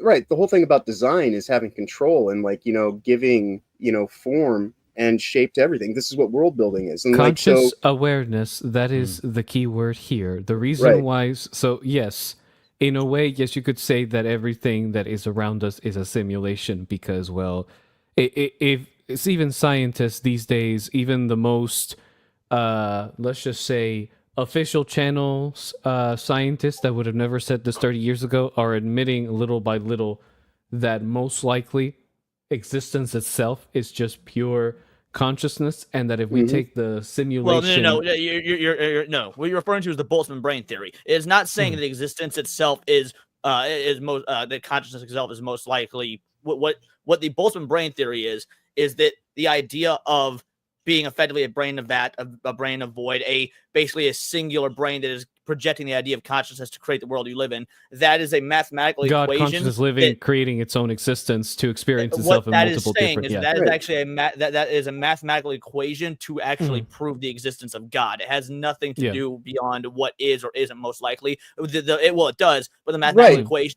is that idea, that theorem, it is more likely that is true than there not being a God. It is a theological theorem, nothing more. So you're putting the wrong message out there about the Boltzmann brain theory. Well, Okay, I mean, what I'm talking about though is like, this whole concept of if I can get you to look at the world in the way that I want you to view it, whether it's right or wrong, or whether it's based on any actual basis in reality or not, as long as I have you to perceive that for what it is, then I have a innate control over you. It's like, so, and that's why I say I can't rightly say the shape of the world, but I do know my own good intentions. And Well, so I'm that's saying kind is of you can rightly say that because we do no, still have. Leon, let me finish what I'm saying before you jump on it. So, like, what I'm saying is whether or not the world is flat, a program on a computer somewhere or a sphere in the Milky Way galaxy does not fundamentally matter. What matters is the way that you approach No, life because and the way that it you. does matter, John. And here's why it No, matters. no. Because You're again. can You're not letting me finish what I'm saying. What I'm saying is the what you're shape of saying actually does reality. not have any relevance because it's No, a it does. fundamentally It flawed does. It premise, does. John. Because what I'm John, saying it is a that it doesn't fundamentally matter flawed on the premise, and physical I'm going- state. What matters is what we do But as it individuals does. and the way that we govern ourselves and the way that we discern through the situation that we're going through. As humans exist in some form, whether it be a reality, whether it be a simulation. Point is, we have to exist in this realm, so we have Right, to but- understand the physical nature of this realm. That's But- what. That's But what does the it really science- matter? I What think the does it really question- matter is what I'm Yes, saying, it though. does. Exactly. Humans as conscious beings have been able to do what no other conscious being has done. Right, but Dolphins if you're haven't done it, trapped alligators in haven't a done it, certain trees set haven't of done it. We have paradigms, been able to. I gave you like 3.5 minutes. All Give me right, fucking go 30 ahead. seconds. Go ahead. So we as humans have been able to evolve outside of nature itself to the point where we recognize nature as a separate concept. That means we fundamentally view the world in a way that has never been done by any living creature before. So by the fact that we've evolved to acknowledge the physical world for what it is, we have to have a different understanding of the physical world. So yes, it matters. That's why turtles don't know physics, but humans do. It does matter because we evolved for it to matter. But nonetheless, we're discussing, a common idea, and still we have our different backgrounds and Right. belief systems, and the discussion about the idea still works flawlessly. So right. whether and that's we what do, that's why I'm bringing it up. So we- And that's Mm. yeah, because the idea of the conjecture in and of itself, how do we break out of these paradigms of control? And so that's where I'm sitting here saying you can't necessarily say that this is exactly what I believe it to be, because what you may believe it Whether to be, someone you believes might have been something born doesn't right, matter. Some but things are facts. Some Leon, things what are I'm just saying is factually if we were born into a web of lies and these were the only words that we knew to speak, then we they would really be wouldn't lies, know it. and they would be lies, but we would be wrong for believing them. There would still be factual and infactual, incorrect. Like just Right. because someone believes something, at the end of the day, there are things that are objectively true. They are called objective truths for a reason. If you were born into a life of lies and you live that life of lies your whole life, you might believe them to be true. That just means you lived your whole life in a lie, But- and that something Right, else, which was is the nature of the actually conversation that correct. we're having. And so that's why I'm just bringing up that the shape of and reality does. Leon, don't get fixated on the words. Listen to what I'm saying. All But right. the words matter. Language matters. No, so you're no. using incorrect words. What You might have the a good message. idea. The You might message have a matters. good idea somewhere in here, but you are using terrible words to describe them. No, it's Yes, because I you're will trying to get attack me words. before I can actually get to my point. So the point that I'm trying to say is we as people, when we're dealing with a situation that goes beyond us, which goes beyond the facades that we see that are right in front of us, that are permeable, that we can actually touch, that are tangible. There are forms of energy and power behind these things that go beyond most people's That level of correlates with comprehension, the let Earth is alone round and perception. flat. You can be correct about that, and the statement about I don't know what shape the Earth is be an incorrect statement because if anyone that has a basic You're understanding taking of this how completely the gravity wrong works, way. Yes, Taking I it think completely the that- wrong that's way. our- Leon. Max I Power got- said it best. Not everything is subjective. What you were doing, you were trying to Hmm. equate two separate ideas that do not have a correlation. You can be entirely correct about the dark forces at work, about the natures of evil and man, about the way the universe works. However, that You're does getting not, caught that is up on not the shape of that is not reality because I said congruent. the phrase "the shape of reality." Do you like? No, like you said that's the shape of this planet, John, which is why I'm getting stuck on it because you can. I look at said the any shape of the planet when I'm talking about the shape of reality. I'm saying what I was trying to do was set planet up what I has was a saying, word- and you planet has a fixated. meaning, You're John, and planet means Leon, you said shape of you're the getting planet. Planet has fixated different on a meaning than detail. reality. Maybe Yes, we of should course, get everything on an the ice detail, 'cause cream. that's how conversation happens. Dragon, Jesus what do you Christ! think? All right, I love I'm this. not here trying to have a flat Earth discussion. Yes. That's not. I'm not Feed trying me to do more, that. You're give me missing more the point, power. Leon. That's not Then what I use said. correct terminology so this doesn't happen. Because when you All Jesus right. Christ, Leon. Understand that not everybody uses the words that you use. Not everybody speaks the way that you speak. You kind of Not have to everybody let speaks people correctly, have a little bit of wiggle room. Sometimes you just have to accept that you aren't the only thing. Jesus. Oh, I love chaos, yeah. but guys, Wait, guys, gentlemen, it's I mean, I gentlemen. love chaos. Don't worry. Yeah, you know what I mean? yeah, we and it's do, also we could have let it go on for healthier. longer, but Yeah, Yeah, it's fine. I'm just saying I came that- back with the ice cream, and so gentlemen, it's- love it. But here's Yeah. the thing, right? At the end of the day, the universe has its own ways of healing itself. It's obvious enough that Exactly. in the reality that we exist, however you perceive it, there is pretty straightforward rules and structures placed in it. And whenever something goes against that structure, the universe has this very magnificent way of putting Yeah. you back on your ass and telling you stop fucking around. This is how it is. And It's in the just end, we're in a situation, at least in our current predicament of humanity right now, And where then- a lot of people are basically getting their heads bonked and they're just starting to wake up. And unfortunately, a lot of people have been thrown through the lie, the deception for so long yeah. that just waking up is terrifying. And I this- believe the job that we have as people that woke up or are waking up at a faster rate is to show them to not be terrified and to embrace it in a positive manner. And That I is think- my belief. And absolutely, like we Right. said, we like the magnificent and very fascinating little discourse that you both had. It shows what the last 2,000 years of philosophical school also developed, right? You have so many different models, and you can adapt to your thinking, and somehow in the end you always come to a certain conclusion. There is a fabric, there is a pattern, there's a designer. There's a fabric, there's a pattern, there's a designer. So how Exactly. you call these fabrics, how you define these designs, what the nomenclature is, right? Right. And not to, I don't want to deflate any of your arguments, whether Oh Leon's no, not no. yours or not. But you're more eloquently saying kind of what I was trying to get at about, like, and that's what I mean by the shape of reality. If I said the shape of the planet, that's a finite detail that, like, you can. Yes, it's like absolutely. you can't get slowed down by every jagged rock in the road. Otherwise, you'll never make it to the destination. And so, like, if somebody does kind of like hit a jagged rock, and it's not really going to derail the thing to let them continue. Okay. Maybe To be just fair, let them do confusing the thing. Planet with reality is more than a jagged rock. That's an iceberg, and we saw what that did to the Titanic. Leon, what I'm saying, right? Well, First of all, the Titanic was bombed from the inside. It wasn't an iceberg, what I'm right? saying is you came ready to debate rather than have a conversation. Like, I may say some weird shit. Having a conversation for No, an no, hour. Leon, let me Don't just go there. For an hour, Leon, this hour and Leon, 17 minutes. I'm not trying to debate you. I'm just trying to have a conversation. And I am impressed. You make a statement like you came to have a debate, not a conversation. We've been having a conversation for the last hour. Leon, you're waiting for a moment to sit here and, like, try to undercut me. Like, I don't know what to say. Other than, John, like, John, I'm he's trying. not trying to undercut you. Leon is just a debater. It's I know. His He needs that. autism kicks off, and it Yes, is what it is. yes. What I'm saying, wonderful what I'm autism. saying It's is, okay. Hondo I love you, keeps it Leon. on It's his okay. toes. It's Yeah. okay. I have no problem with you. But what I'm saying is that, like, I am far from perfect. In fact, I am so far from perfection. I'm not even seeking it. So I'm going to fuck up half the time.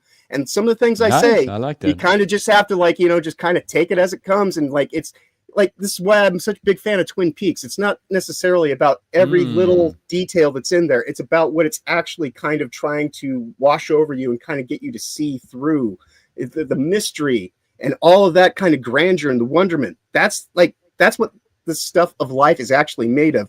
All this structuring, all this, kind of like, this is what this has to be, and all these limitations, these are forms of control. These are ways that they go about kind of keeping us in the matrix. And that's why I'm saying I don't know the shape of what reality is, because I try to keep myself open, my third eye, as it were, to actually kind of perceive this stuff and kind of like take it in a little bit more freely and not under the paradigms of thought that would otherwise guide me to say, oh, this is what this has to be, because all my paradigms of control tell me that's what exactly this is. And That's all I was trying to get at. no, just no. Wait a second. Wait a second.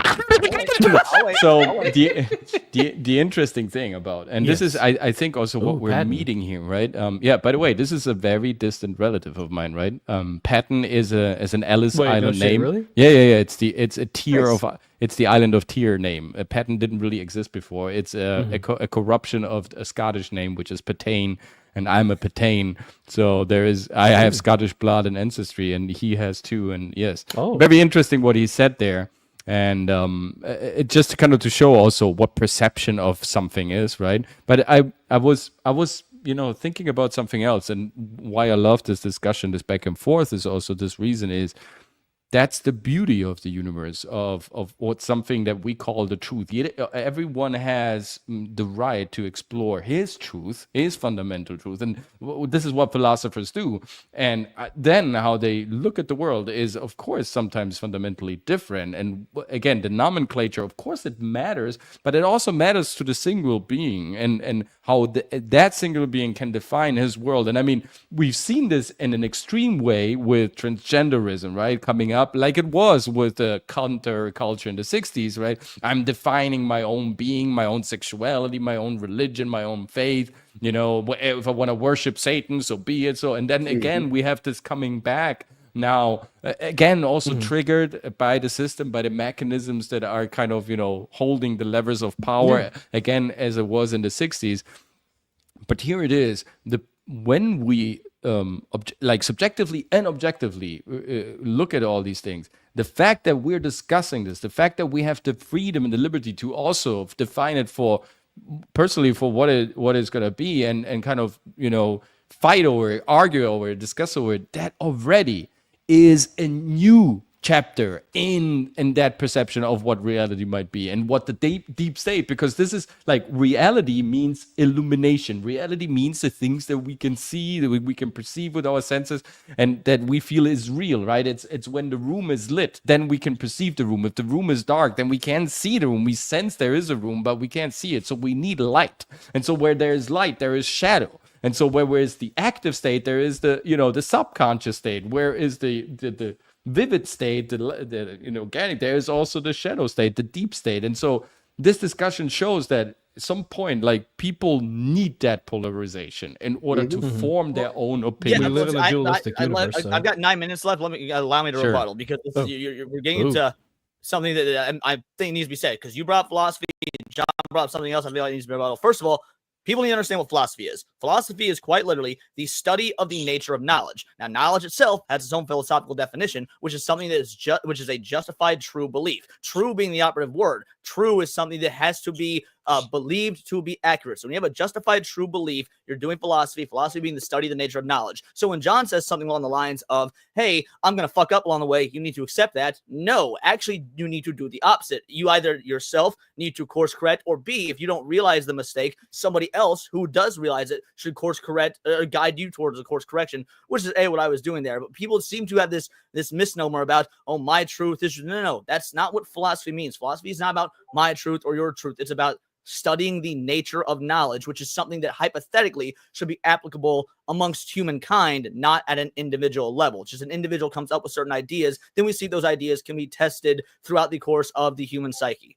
Just to be clear, this is the modern version of it. Like when you study philosophy in its roots, right? If you really go back to when you say modern, what do you mean? Let me explain. Modern academia finds that No, I did not use modern academia for that. I was using the Socratic method. I was but it's not. No, but it's not, because to Plato, according to Plato, is. That's why he created the allegory of. No. Let me explain. Let me explain. I'm just saying it's not modern. Don't credit it to be modern. No, it is modern, because Socrates or Plato, we're still both using ancient philosophy. So if you use the allegory of the cave, which Plato used in order to let people understand what he sees in the cave, the shadows that are portrayed on the cave that have been projected by the fire that he has in the cave, right? He believed that these shadows are truth. And these truths that he acknowledged, that pattern recognition, was the knowledge inside of the cave. The moment he comes out of the cave, He experienced some new knowledge. He experienced new observation. He experienced new input. And now he recognizes means new my pattern. model. We're in No, agreement here. wait a second. And so in the moment he kind of makes that shift from the cave to the outside world, he realizes that some truths that he hold dearly in the cave are now not valid anymore. So Plato realized that in the end, the real knowledge, what he called the fourth level of ascension of knowledge, which later was picked on also by Helena Blavatsky and Aleister Crowley and Rudolf Steiner, the Theosophic Society, the highest level, the ascended mastery level of knowledge, is actually not attainable as a human. That nous, that N-O-U-S, that knowledge, which, that Right. was, and My so argument it wasn't could that was never be attainable. My argument was not that it was attainable. My argument is that philosophy is the study of the nature of knowledge, not the attainment of knowledge, the study of the nature of knowledge. right. And so And what knowledge is a justified true belief. So when Plato entered the cave, at the time he had a justified true belief. He later had a change in his belief that was also justified. So again, you and I are actually talking about the same thing. I'm just using the Socratic method as opposed to, but again, Socrates and Plato actually both have very similar ideologies when it came to how they approach philosophy. Absolutely. So we're actually saying the same thing. It's just I feel like there's a difference between, and maybe it was a mistake on my part, but yes, I don't think humans can attain perfect knowledge. I'm just saying that philosophy is the study of its nature. But we, ultimately, if we are really honest, and this conversation perfectly shows that, we don't know what's true, what's actually knowledgeable. Plato said it himself. He said, there is no knowledge if I don't know if there's something worth knowing. And if I don't know the nature of something and completely clearly explain it, then I don't know if it's worth knowing. Worth knowing means if I will remember it. So in the end, what the nature of my knowledge is, the light that kind of portrays the shadow on the cave, that fire, that illumination, this is exactly what I'm talking about. You need to shed light in the room in order to... Right. And this is, again, strangely enough, also again a term that is highly associated and connected to the so-called deep state. So knowledge, or the perception of knowledge, and whoever controls that perception and how to tend to react to that, whoever controls that controls culture. No, and I would agree with that. However, I would say from that point, you're getting into a specific type of philosophy. You're getting into epistemology, which goes epistemology is a type of philosophy that instead of studying the nature of knowledge, is studying the theory of knowledge. And at that point, you're moving from the study of knowledge to the theory of knowledge, which at that point, I would agree with you 100%. But it's important just to note the difference there. Sure. Right. And I appreciate our discourse, Leon. I don't want you to think that I have any kind of ill will towards you through it all. But the point being is that, if you only allow yourself to be governed by states of authority, whether they be like, forms of philosophy or this kind of method of taking on a problem or whatever, what have you, that is the kind of thing that plays into the powers of the deep state that we're talking about. The only authority that governs me is God, though, and that's because I understand, but under the authority of God, though, the Bible's the thing that sits here and talks about how the world is flat. I didn't say the Bible. I said God. Well, do you know the philosophical definition of God? True enough. So, and there again comes that whole point about like, shapes of reality and what have you. But the point that I'm getting at, though, is if you aren't allowed to kind of, be governed by your own free agency, which is a gift from God, our ability to actually discern and do all that kind of thing, and you sit here and say, well, no, we have to go and like filter it all through these systems of man, these manifestations of power. Yeah, that's the kind of thing that gives rise to the deep state having control over you and being stuck in the just to interrupt you too real quick. Is a universal fact. If something is a fact of the universe, which existed for millions of years before man, then it's not a law of man or a system of man. We're talking about the laws of the universe that predate man by millions upon millions of years. So no, I'm not using a system of man. Well, here's one thing that I think we can all agree on, which is that all manner of sages throughout history have said, and ascended masters have made it very clear, to seek the understanding of the true nature of God is madness. It's more necessary to embrace what is in front of you, okay, and seek higher levels of consciousness for yourself. Because honestly, like Coach said, God is the movable and immovable. Okay, it resides in everything, and as a result is our duty, our responsibility to live our lives to the best, because no matter what you believe in, there is only one absolute truth, which is that the life you're currently living right now, it may not be the first or the last, but it's certainly unique and will never be repeated again. So guys, live it to your utmost best. Yeah, we're all manifestations of God for a reason, you know, and that's how, like, the whole thing about how the system of ultimate judgment and forgiveness even works. And I truly believe that the deep state is about, you know, the long game of avoiding ultimate judgment and forgiveness, and, you know, to the ends of transhumanism, doing anything it can to keep that, you know, manifested state of consciousness here in the temporal state rather than under the power hell, basically. of God. Yeah, literally, hell is not realizing your potential at all. Living life just going through the motions blindly, and darkness, right? Just Leon, literally what many cultures define as hell. He has an own show, right? Like, despite it's beautiful to have him here, and we can continue for hours. But he has an own, and, you know, please make sure to come back. But please let us know where we can find you. Squish you and Sammy together and just make this shit. No, I'll happily come back. Just bring Sammy over here and just do the show here. Well, no, we got a guest on our own topic. Yeah, I know. I'm just messing with you, Leon. It's all good. Love it, though. For those of you watching, when this show ends, if you want to come on over to my channel, we're doing Tinfoil of Haters. We're talking about the dead internet theory. We're going to be doing it with Sammy 3Pete and ABF, Alec Baldwin's finger. The dude just doesn't miss. But no, this is a great conversation. I was stoked to be a part of it. Hour and a half going from the deep state and governments to the literal study of knowledge itself. Beautiful conversation. Thank you so much for having me on. Oh, of course, man. It's my pleasure. Hey, we love having you again, man. Okay, and John, you as well. You're always welcome, and we're gonna keep going. Let's keep this party going. We still got some time. See you soon, Leon. Later, gang. Safe travels, Leon. Have a great show. Well, I would argue that we're still talking about the deep state myself. Yes, that's why we are. Yeah, we technically are. We kind of went off a tangent. Conversation. Cool. Oh, I know, but it's a good tangent to have, because it actually brings into light, like, the whole battle with the deep state. Because when I started talking about getting outside of the preordained and, you know, kind of like, you know, what has been established as, well, these are the authorities of control, and if you go outside of that, well, then we can discredit you, and we don't have to, you know, like, really take what you're saying with any merit, because on face value it runs counter to everything that I hold to be virtuous and principled and true. You know, that's in many ways the way that the deep state operates. It has its upfront control, you know, and the thing that we all just kind of understand on a just kind of I guess surface level kind of understanding. But that's what I was saying about the nature of the energy that's really guiding it, the intention and everything like that. And so when you look at the way that the world has kind of become more corrupt over the decades, a lot of it has been through, you know, media. And what is media other than a form of channeling, which again brings us back to a lot of this kind of, you know, weird occultist kind of knowledge and practicing. And so, you know, and that's the reason why I brought up kind of what I did about the shape of reality is, you know, in the Bible, where it does speak about the earth being four corners, you know, being, you know, effectively just like the center of creation. So if you wanted people to, you know, go against God, what's the way that you do that? You get them to believe in the globe and the spherical kind of realm and like this, you know, universal system that goes beyond.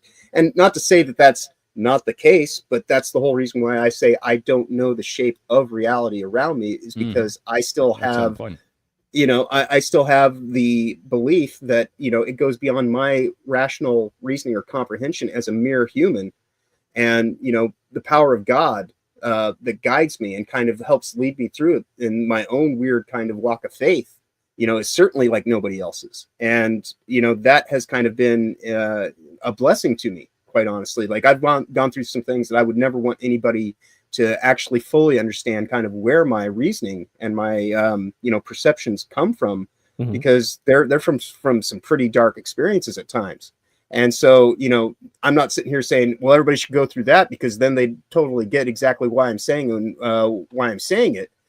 But it doesn't dismiss the reasons why I actually bring this stuff into the conversation, and that's and that in of itself is the way that you kind of combat the deep state, and you know, all these powers that there be. he is.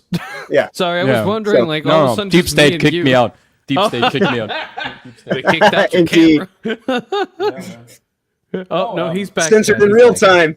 Yeah, it's funny. It's funny. It's absolutely. They're hijacking. I They're wouldn't be transmuting surprised. the stream. I don't think I'm important enough for them to be, you know, at scope with their activities. But yeah, you never know. I don't know. You know what's funny? Yeah, you know, no. since you mentioned your familial relations, I found out. Get this. I think you may have heard about it, but if you didn't know, John, one time when I went to do my early voting this year, we actually were told to, like, the nearest early voting location was at a Masonic lodge, right?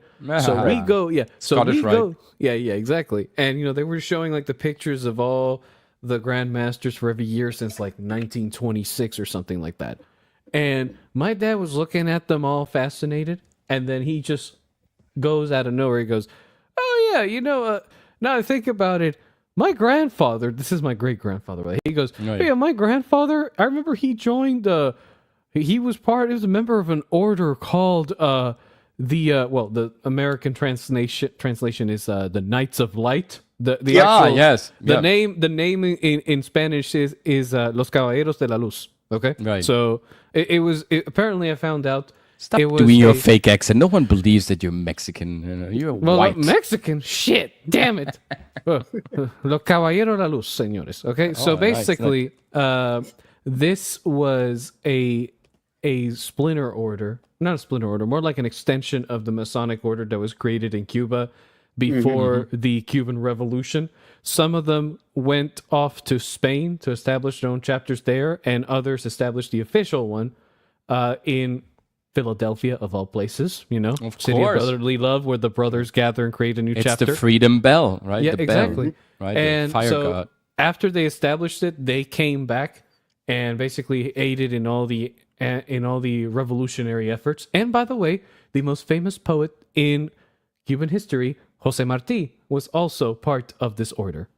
A lot of notable Cuban Revolution figures as well, and even some going after, you know, way after the Communist Revolution from Fidel Castro. Yeah, well, I So- mean, we've seen this pattern being played out again and again and again and again. Every time you see a so-called popular revolution, you see always, you know, foreign psi operatives that are also connected to their respective whatever culture that they have in their own country. For example, like a recent example, we know that Sean Penn has been on several missions in Cuba to get out, you know, political prisoners. We know Dennis Rodman was used as an operative asset for North Korea.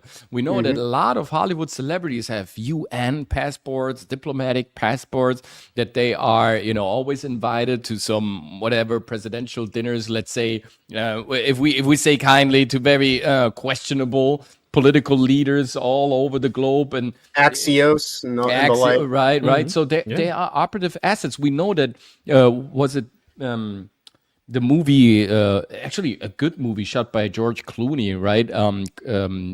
Confessions of a Dangerous Mind with Sam Rockwell.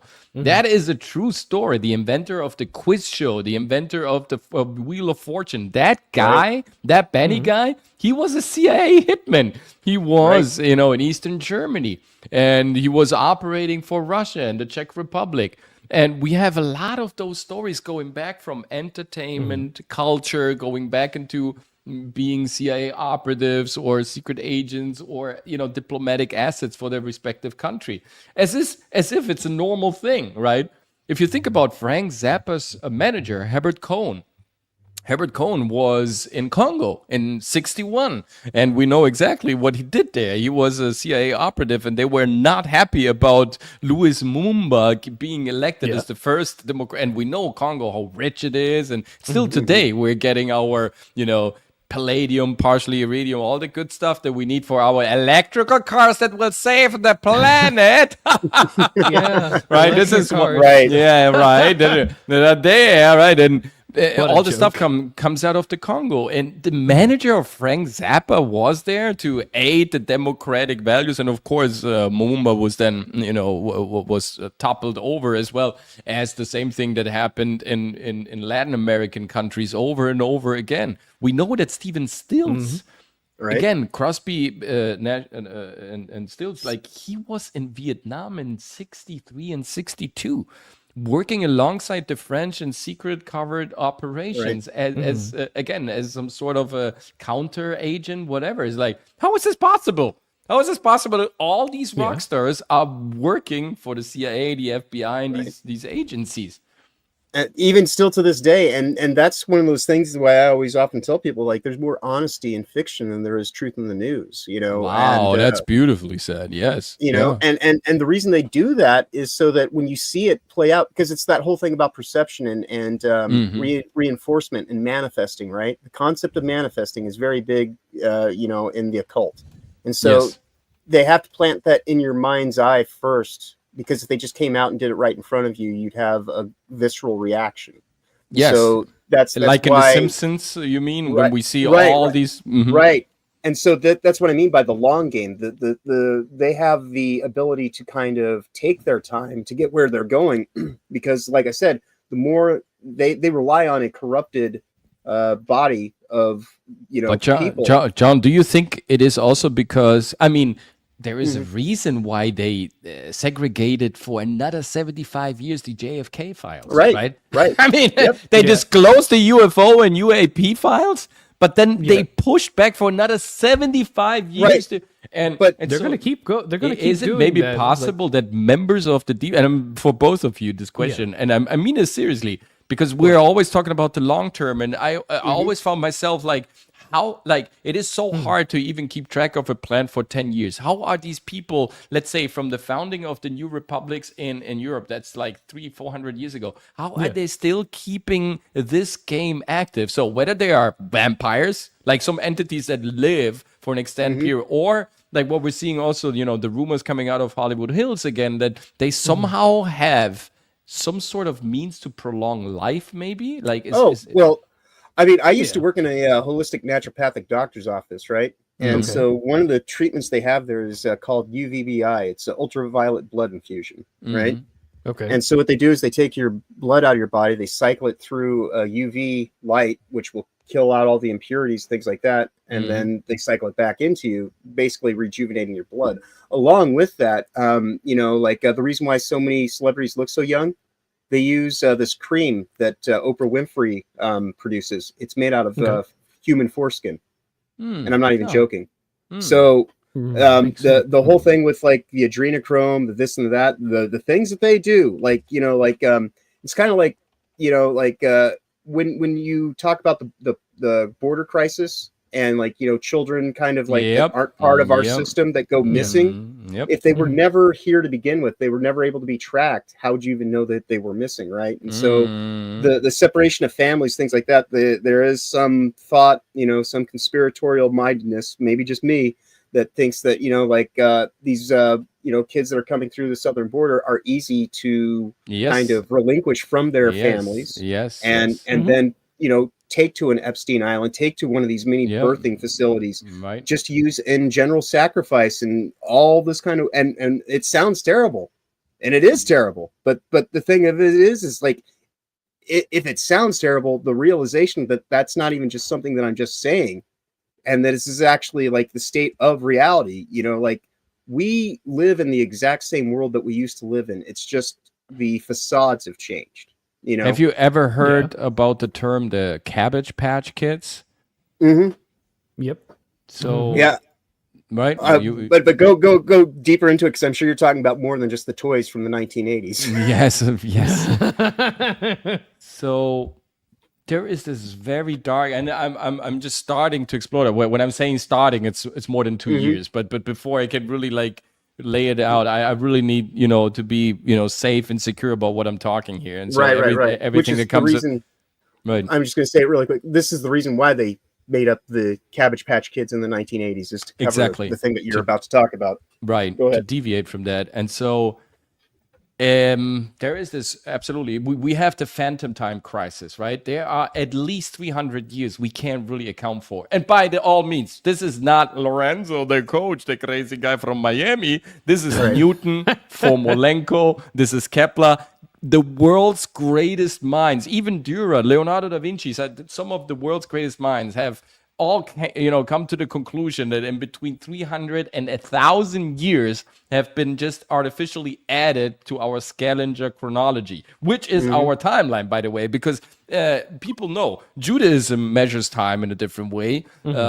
Islam measures time in a different way. The Hindus measure time in a different way. Buddhists measure time in a different way. Christians technically measure time also in a different way. And so there was this guy who claimed that he could, prove his own novelty through this timeline, which he failed to do. He was a con man. Really? He was a pre-Belgian con man. Of course, Belgium is a con country, so of course he was a con man as well. And Is that objective? Is that your opinion? yeah, sir, as a this is German? my opinion. We call it French fries, but they're coming from Belgium. There's some deep state operation. It's a psyop. Why is it called French fries if it's from Belgium? But the thing is, that's why I was asking Leon specifically, but I didn't want to, open up a new can of worms. Right. Because there is something called modern knowledge. And it goes back to since when we are actually accounting for time according to a calendar. And this has been implemented with scavenger, because all knowledge before that is actually unaccountable for, because the oldest document we possess on this planet is not older than the 8th century. There are some fragments from the 8th century that we still somehow can date pretty accurately, and there is no book, no piece of paper that is older than that. So all knowledge that is Plato, Socrates, or whatever is just rewritten copies. It's just copies of some source material that we don't have anymore because conveniently all libraries have been burned. The stuff that we have now is actually pretty young knowledge, and that's why there has been a shift in the definition of what knowledge actually is. And according to Scaliger, the timeline that we went through, we have the Roman Empire of 1,000 years and there are many, many scientists who are absolutely not the core with that. It's absolutely like Big Bang, like the theory of evolution. The Scaliger chronology is just a theory of the linearity of the passage of time. It's not accepted reality. It's not a fact. That's why there is a difference between what you claim you know and what you observe has media just given you as a modern package of knowledge. It's absolutely two different things. Right. Well, I mean, and to that point, as it applies to the way that we govern time, there was a time when the world had 13 months. And so so every day of the week was always accounted for, and they didn't have to deal with leap year. But because we went and shifted, and did this thing like that changed the way that we actually perceive time, and the way that we actually even deal with it. Which, who is that a benefit to? Is that the benefit to you and I, or to some kind of higher order that really gets down on numerology and all sorts of crazy things like that? And just to the point too, when you're talking about when the libraries, the knowledge was burned. It was burned, like the Great Library was a place that a common man could go to study and learn from what was available. Yeah, ancient they internet. Didn't want, Right. And so they didn't want the common people to have access to that information just because it got burnt for you and I, so to speak, in the plebeian sense. Right. The occult, the Illuminati, those with the knowledge, the esoteric, the knowledge that is hidden from but isn't it funny that the real illuminated minds are the ones who are actually keeping the knowledge occult and dark? That's again there is a reason for it. I mean, it's not like first off, I don't think it's everyone is trying to keep it occult. It's just there was always been this disagreement between the groups, between people in our group, so to speak, where it's like, okay, how much do we show people, right? Or how much is enough? Because if there's one thing we've learned throughout time is, I mean, we can probably throw this off now since we're going. No, don't worry. I'm used to it. Exactly. See, you're already learning, Coach. Conversations are conversations. Yeah, they go exactly. But I mean, if we go back to if you read the ancient tale of Atlantis, they literally mention the fact that this society became really advanced, acquired a ridiculous amount of knowledge, most likely had technology that was either on par with ours or superior. But at one point, that knowledge became the source of their hubris, and then they went out to just initiate all-out war against every other group of humans that simply did not agree with their philosophy. Because, I mean, even to this day, we can see the difference, right? We can see people that lean more towards a technocratic state view, and then those that lean towards, we should be more holistic, more linked to nature. And then there's that third group, which is me, that's like, maybe you need to see, maybe you want to take the good points of both. Yeah. But the thing is, the people that mention that you need to balance are usually people that have seen both perspectives, but that takes a long time. Right. And these and most people aren't ready for that. Yeah, exactly. And that's where the whole obsession with occulting came about, because you got to understand, in all the stories from ancient peoples that talk about, their group surviving a massive flood because a certain notable individual was warned by this god, so to speak, or this one god or group of gods that a disaster was going to happen, and just grab as many people as would believe him and go to either the highest mountain or to the deepest cavern and wait that shit out with a group of people who were going to take care of them for a while, right? And then when they emerged, some of those most likely stayed underground, because we all know how human migration works. Some groups stay, others move on, right? Now, the ones that migrated back into the shattered earth, they made the decision, the ruling group, so to speak, or the ones that eventually became the ruling group, made the decision to make the people that are exposed to this knowledge selective, because they wanted to control, I don't think it was always for ill. I think most of the time it was it was well meant, in the sense that they wanted to make sure that the people who are being exposed to this knowledge were not going to use this shit to abuse it for their obsessions of power. You see, it's like a monkey with a gun. Exactly. Right. Exactly. I got two minds about this. I think also inside of the system itself, even if it's the most evil and nefarious one, if you think about the Star Wars analogy, that even inside of the Death Planet, there is a fallacy. There is an Achilles heel, and that means that there is some sort of like Saint George, of course, with the leaf on his shoulders, right? There's always a spot where you can actually damage the opponent, and sometimes that spot was created from inside of that opponent's system, because again, we're always dealing with forces that they compensate each other. So, and I've seen this myself, right? I mean, I'm working for entertainment industry for 35 years now. I've been in the industry for 25 years, like hardcore. And so I've seen, even inside of the most nefarious systems, that there's always conscience pops up. That's why it's so important to have these conversations like we are having right now. Because even if you think, oh well, it's just 14 people. Well, first of all, there are 14 beautiful people, and these 14 people will somehow remember even just 2 minutes of our conversation. That will spark a new conversation, which will lead to another 14 people remembering a new spark of a new conversation. And that awareness creates force. It creates tangible energy, and that is huge resistance to the nefarious powers, right? And so by us disclosing just what we believe already, we are contributing and creating more resistance to the darker forces.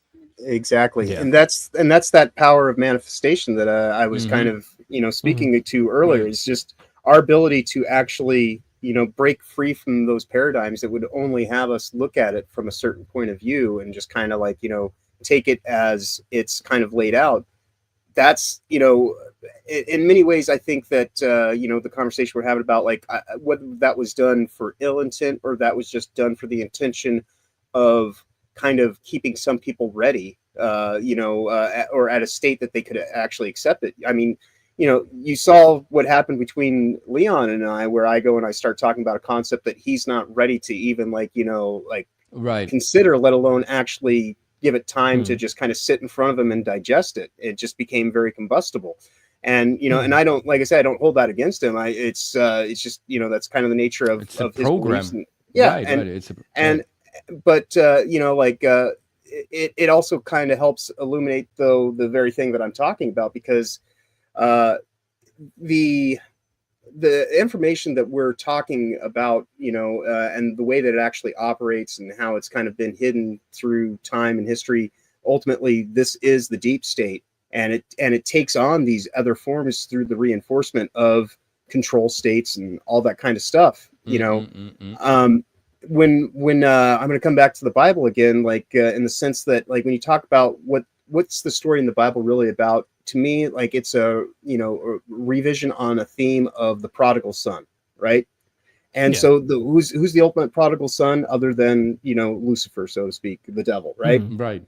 And so Lucifer is all like, I'll make sure people do the right thing. I'll make sure they return to you, and the way will be set, and they have to just do it that way. And if they don't, there'll be punishments, right? And God's like, that's not really what this is about. Like, this is about free agency. I'm going to give you an opportunity because we're all, the manifestations of God are, my experiences through the system. Because when I was in game design, to be a good game designer, you have to understand how to build the world, what the reinforcement kind of elements are, how you want people to actually be immersed by it. That has to come through in all these various things, right? Right. And so, like that design, is so fundamentally essential to getting your point across. And so, like, if you can keep people caught up in a certain kind of paradigm of thought, whenever I'm looking to the left, I can't see what's going on to the right and behind me. You can only kind of focus in any one direction. I also, and just to say, like, to link to that, what you're saying, when we had our famous discussion on Saturday Night Hypnosis, when the first Trump assassination attempt went down, referring to this and also latching on to the deep state, right? What I played there in this episode, and people got me wrong a little bit, but that's okay. That's just how everybody, of course, like, processes information.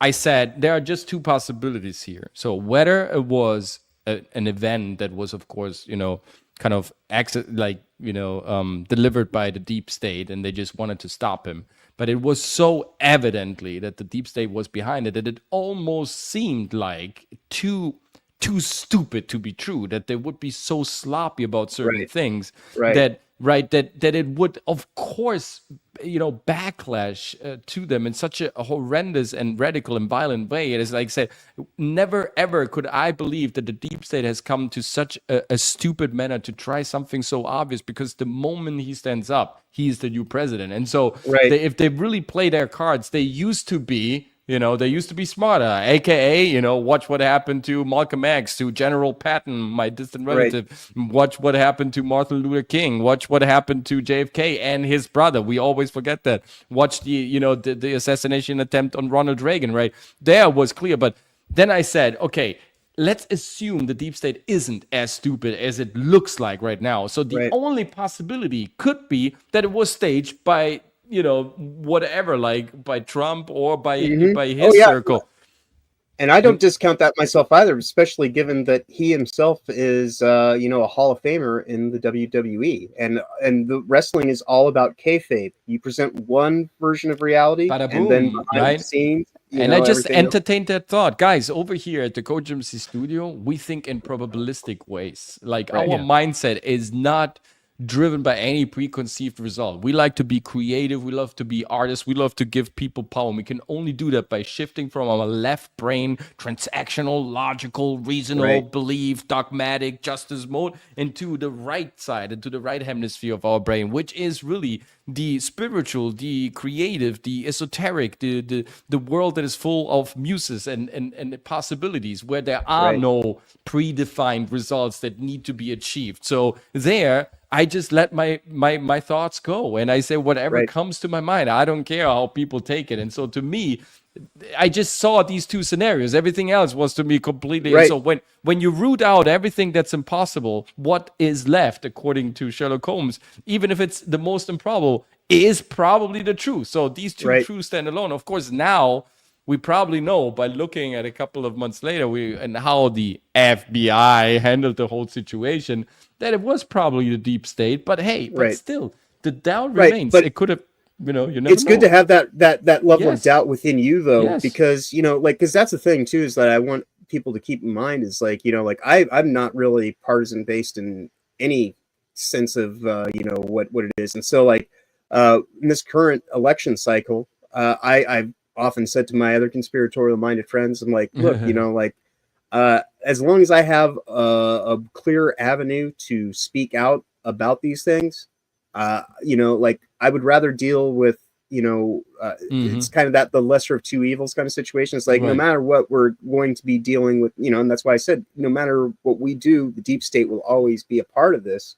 But it's important for us to not get comfortable in the idea that we've won anything, because it's when you win that you kind of allow yourself to be overtaken and really lose. There's oftentimes, like I jokingly say that the Nazis lost the war but they won the world when World War II went down, because of look at the way that all their scientists got taken into all these different programs and everything like that. German companies becoming the greatest companies on planet Earth. Right. IBM was used to catalog people. Like they came up the VeriSign system that they use on credit cards was also developed out of the technology for the Holocaust.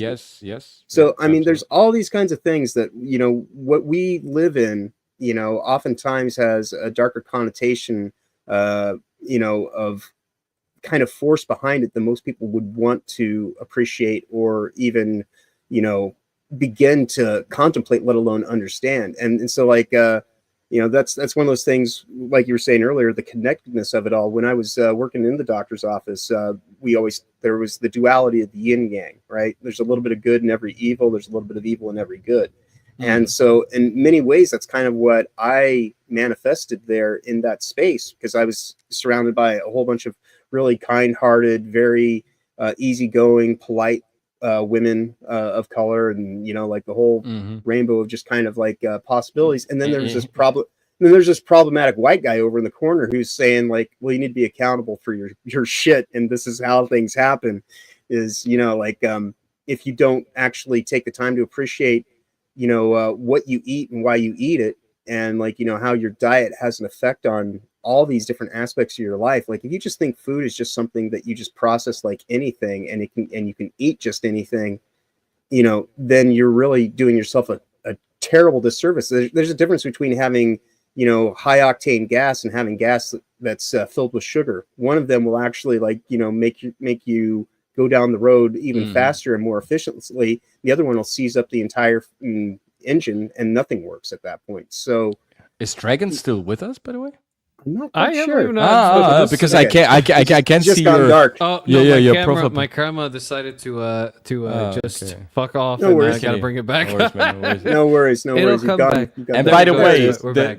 this last little tangent of 17 minutes and 18 seconds was actually born when I was trying to explain what the Cabbage Patch Kids were. Yeah, and exactly. This just shows how beautiful, real organic conversations are, and how manifold also, and how stratified and complicated this whole, theme, this whole dome of topic, the deep state is, because the Cabbage Patch Kids are also a manifestation, if you will, of the deep state. And I'm looking forward to cover this also in future episodes, and I would love to have you guys on. I mean, well, I can be here every week quite easily.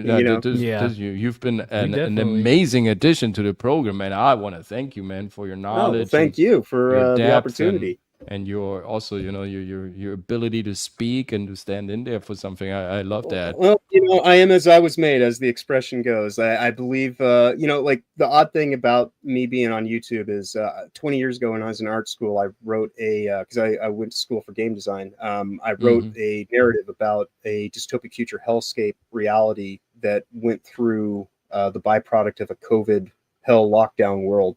Didn't realize any of this stuff, I was just writing fiction, and like in the story that I wrote, I put myself in there as just kind of this weird tangential side character, because a big Hitchcock fan, and I didn't want to do like the self-insert that so many people do these days of I'm going to be front and center. It's like no, I'm just an element in the thing, and I used it as a connective tissue, because the reality that you were going through in the game state is so far removed from what we seem to believe is the norm. In the game, there's even like another kind of moon that's in the sky, right? and that moon is actually like this habitat for the ascendant, the upper echelon, if you will. And so when you find this cask of technology out in the middle of nowhere in the game, eventually at some point in time, it's based on the farm I grew up here in the Midwest. Oh, nice. And you find a hard drive that has all these videos on it that were basically the videos that came from my quote unquote YouTube channel that I wasn't even thinking about being on, and so I've kind of come into this situation, the whole thing about like the conscious state and how like, we could be dealing with a cycle that we've gone through many times. I have been led through a system of ontological shock in my relationship with God, and like my own journey of faith, the way that it's progressed. Like I said, it is a unique, beautiful, wonderfully weird, strange, and exotic thing. Yes. That only by the grace of God have I actually been able to actually live through it and kind of actually arrive at this way of thinking and kind of assessing the situation rightly or wrongly as it may be. But yeah, no, like I definitely have been forged through fire, as they say, and like not to say that I've gotten rid of all my impurities. Have been purged, but the dirt keeps the funk. James Jamerson Jr., the greatest bass player of all time, he said you need some dirt. Like even Luke Skywalker needs to have some sort of a dark side momentum. Right. Like Rayo also hinted, like Rayo said, that there is also the necessity for the ascended master that is truly illuminated to go through the dark valley in order to really understand what the powers of the so-called other side are, that are just an aspect of his side as well. They are not opposite. This form of dualism, again, coming back to the concept of what is real knowledge, is an arbitrary concept, because this is the only way we can really explain it, right? It's difficult to imagine that the most the heinous things that we see and hear coming out of Hollywood, and the things that we've uncovered in the last 10, 15 years, they are also part of goodness in a way. It's all love going terribly, terribly wrong, where people just wanted to kind of, appropriate their love and kind of, have it without fighting for it. And this is the extreme where we're in the perverted, vulgar, evil extreme, where love can, if you turn love around, you have the word evil. I think there is a reason for that, right? And so it's all connected, and it's all part of the same immovable mover. So I just think also today I think we made a pretty good case for how these cultures get implemented by the elite, how by divide et impera, so divide and conquer. You can hold the culture, you can dominate the civilization by creating fake controversy and always injecting, new fuel into the tank instead of kind of calming the minds down. Because if they are hyperactive, if they are under stress, if they get manipulated all the time, they consume more and they'll ask questions. And this is what the system wants us to be: feeble, weak soy boys that are whining about everything and not standing up for ourselves. And if there's anything that you guys should take away from this conversation, to stand up for yourself, research your own stuff, dive deep into these topics, because they are fascinating. And by diving deep in these topics, you dive deep inside of yourself, because everyone, again, has its own perspective, his own take on things. Right. And the pathway to true enlightenment is within. You have to go through the darkness to find that light, quite honestly. Yeah, you do. At least in my experience. No, but this has been great. I'm glad. I would gladly come back like every Tuesday. We would love to have you. We definitely love to have you, sir. But, awesome. Any closing words, Dragon? No, yeah. I mean, honestly, guys, mostly focus on working yourselves, on healing yourselves, whatever trial you're going through. Remember, most likely, in the grand scope of your life, it will simply be a memory of a time where you learned something that probably made you stronger. Understand, okay, that no matter how hard you may have had it or what complications you're going through right now, it's probably for the best that you're going through them, and that you will overcome the grand majority, because you will become something more that will be able to help others, even if you do not see yourself as being somebody that helps them. At the end of the day, we come to this world born with a strong sense of responsibility. Okay. And that is one thing that I hope anyone watching the stream acquires, which is that strong sense of responsibility, either to yourself or to others. But if you're going to hold a sense of responsibility to others, make sure you master the responsibility that you have to yourself first before you do it unto others, okay? Because let me put it this way. A handyman that doesn't know how the fuck to fix things is never gonna, it's just gonna make it worse. Yep. So focus on yourself, Well said. heal yourself, and stop fucking around with people. We don't need any more of these confused, damaged people that are just roaming the world, just trying to destroy everything they touch because they're lost and nobody wants to teach them. Be a wizard, Focus on not a yourself. sorcerer. Exactly. Is how I say it. And remember, all of y'all have the power of alchemy. You can turn something that was evil, inefficient, and turn into something good, just like these people can turn it from good to bad. You can do the opposite. You are the balance. Remember, you can always go And back you are and in forth. control. Don't let Correct. anyone tell you that you are not in control. You are in control, and you can Be achieve Gandalf, those things. not Saruman. Because Correct. that to me Yes. is like the That's biggest difference. absolutely. Yep. I mean, know? and you cited the master. I mean, there you cited you cited the apex of Indeed. of mythical Well, creation. I truly believe that like wizardry is something that you grow wise through living hard, and you do that Yes. long enough, you become a wizard. And Yes. you know, like if you share your wisdom freely with anyone, because like with all these thoughts I have in my head, there's no way that I can take all of them to their fullest execution. But if I give them freely to anyone else and don't try to make them beholden to my system, and that's the difference between being a sorcerer and being a wizard. Sorcerer wants all the control. They want that opaque kind of wall that nobody can permeate, and so you're always beholden to those systems. Yes. Where a wizard is more about, I give you the free agency and the ability to do with this as you choose, as you feel capable, and have at it, Haas, is kind of, and that's kind of the thing that guides me forward is, and I think that is the best way. I absolutely agree. And again, there is no enemy. If we start building enemies, we start having fear, and this is the moment the system wins. This is the moment where Lucifer gets best of you, because you start developing fear, hate, and pride, right? I mean, there is a reason why we have in the Bible a certain chapter where he was expelled because of pride, because that's the insolence towards your talents, towards your craft, towards your spirit, towards your humanity. Pride is the ultimate desolation of the essence that you carry inside. Being pride means neglecting the power of God and accepting and embracing all of his gifts, because the challenges that come along your way, they're made to make you stronger. And if you use pride, you are using the force against you. You're decimating your potential. You're not elementing any greater force. And that's why it is the one sin that, made God expel Lucifer, right? And so we never should forget that. So if these people with 6 colors on their flags instead of 7, right, with 6 colors on the flag, they say they're part of the culture now, and then we look behind the scenes and we see the same patterns, the same modus operandi that was used in the 60s and also in the 20s. Maybe we will jump in a further episode also into that era, and we see the same things being used all over again, right? They always hijack culture in order to inject nefarious ideas into the system, into our civilization, in order to, kind of direct us, to divert the stream of consciousness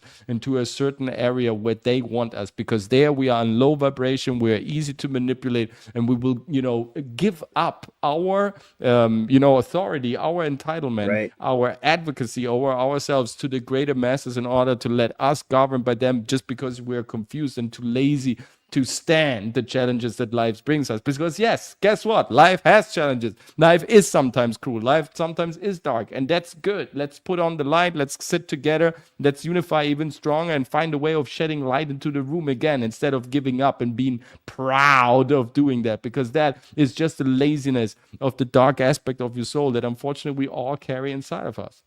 Right. When you speak of the pride, though, really quickly, I just want to just add in to your point. There's a whole month that we celebrate Pride now, right? And it has its flag, and it's a rainbow colored, and it's a rainbow colored flag. And what do we know about color revolutions throughout history? Yes, and the whole idea of Pride parades are right. Yes. What is a Pride parade other than a march taking over your town, taking over your, perception, taking over your sense of normalcy. Right. It is a battle for the very nature of your will, for your consciousness, for your Yes, soul. absolutely. And the devil is always, kind of twisting the words. He's changing the status quo. He's always toppling, what the paradigm. So now we say someone who is a tyrant is an evil person, but actually it means tyrannus. It means the ruler who is grounded like a bull. Back in the days, that was actually a compliment. So the devil makes sure that the evil words become good and the good words become evil. This is how he twists our mind, and we are, perpetually living in a state of continuous cognitive dissonance. And this is how he controls our thinking, by creating these false tendencies and wrong narratives and these illusions of controversy. Again, like divide et impera, we start arguing against ourselves, against our own mind, right? And this is how we get trapped into the confusion of the thought, instead of clarifying what good and ultimately is. And that's what you said: to be a wizard, to share, to be knowledgeable, and to create a bond with the others, to create the fellowship, right? Indeed. Mm-hmm. Indeed. Yeah. Speaking of Thank you which, so much. I'm going to drop a link to my fellowship Discord. Yeah, please, absolutely. Which, do which that. Coach, you're more than welcome to join. I think you're the only Thank you. person on the panel who's not currently on there. I'll tell you more about it here Need after to we throw it finish. in I there, would love bro. to throw it in there. Yeah. This is a And growing fellowship where too, where I've seen. where else can we find you besides on Discord? Let us know.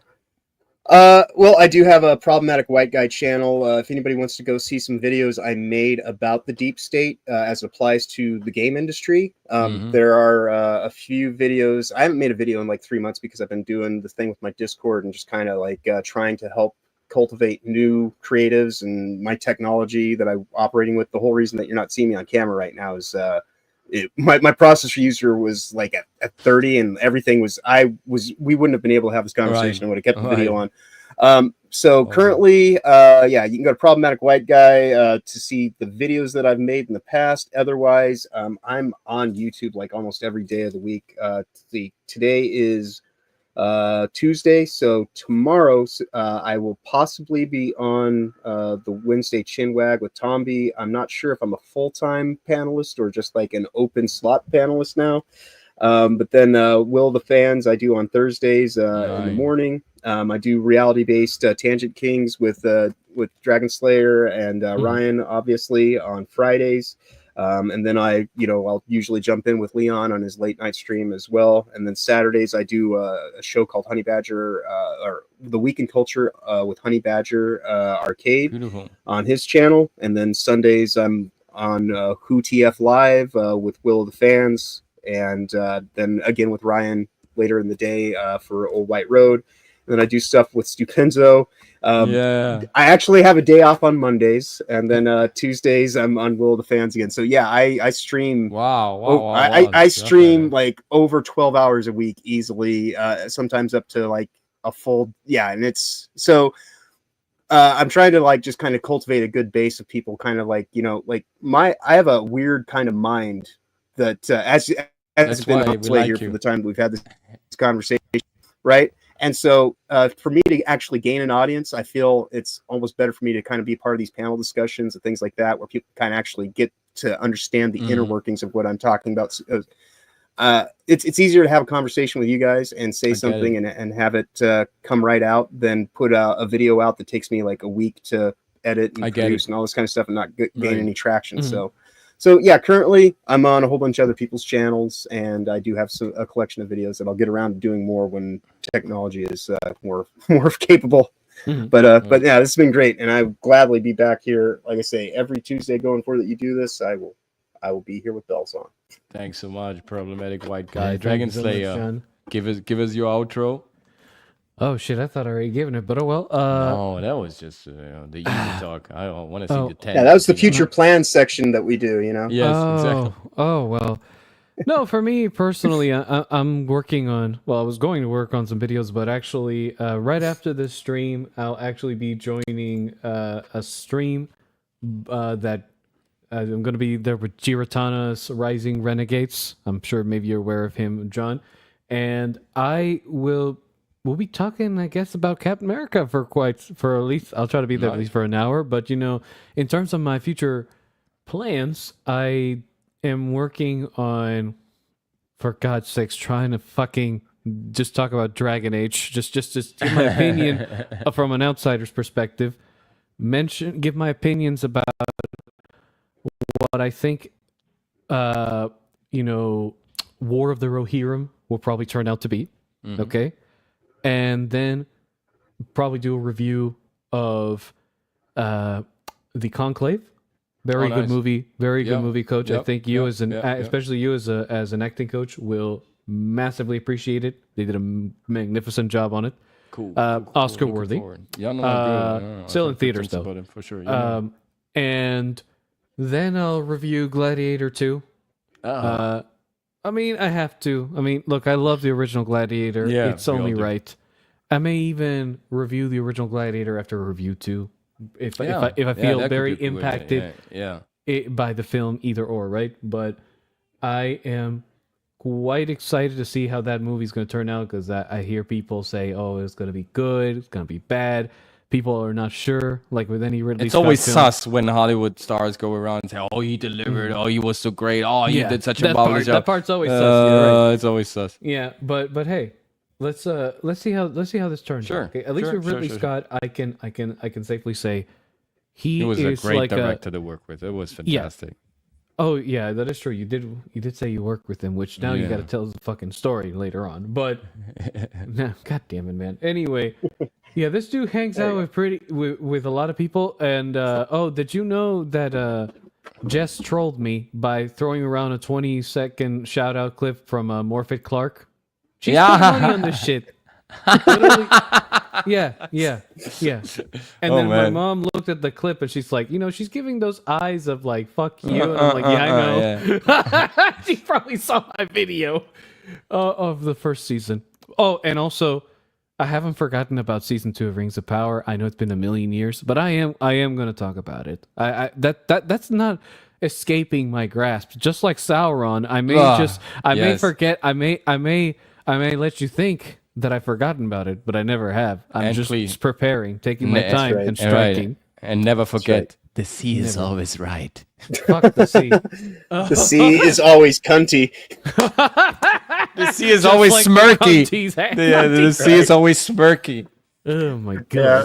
Guys, it's know, been guys. beautiful. Chat, it's Yeah. been amazing. The chat has ripped tonight. You guys have been amazing. I Indeed. don't think we ever had more comments than today. It was a great stream. It's great to be back. I really missed you, Dragon. I really missed also Brian. I have Missed to you admit too, it. bro. It was great to run into the problematic white guy. We definitely have him back. And guys, chats, let us also know in the comment section what your favorite conspiracy theory is. We will cover it in the future. We will definitely also cover the deep state and all its ramification in the future as well. Discuss it even further. It's been such a beautiful, deep, and fruitful conversation. So rejuvenating and also kind of hard to digest, but nice. This is the good stuff. This is what we love talking about. This is expand our knowledge, expand our horizon, and get back even stronger the next day. Take always a win home. And if you need anything in terms of acting, in terms of, stepping up your public speaking skills, of really getting a grip of your art, getting a Polaris where you should go with your talents, what type of career you're actually aiming at, check us out on readytoperform.com. Set up a discovery session with me personally. And if we're a great match for each other, and if you find that this is like a worthy endeavor, then maybe we could start a great adventure. My courses are right now in big demand. We have started with waiting lists. So if you want to jump in, make sure to secure a spot, because starting from next year, we're also going to raise prices. But this is always going to be for free. We will also come back next year with some masterclasses, with some other material. But for now, I just want to keep the 3 or 4 or 5 sages alive, because it's such a great show that empowers me a lot and gives me a lot. You can check out content, videos, anything that you need as an actor, as a performing artist. We have hundreds of videos to, kind of give you the instruments you need in order to become a more impactful and remarkable performer, public speaker, and a great artist. For everything else, see you next Tuesday. Otherwise, you can catch me on Saturday Night Hypnosis, of course, 8 p.m. Eastern Standard Time, with the fellow bigot here on my right, the Dragon Slayer, and problematic white guy is going to join us next time for sure as well. Thank you so much again, guys. It's been absolutely a blast. See you next time. Stay enlightened, stay truthful, stay on the right side of the track, the light side. See you next time, guys. Thanks so much. See you guys. Safe travels ahead.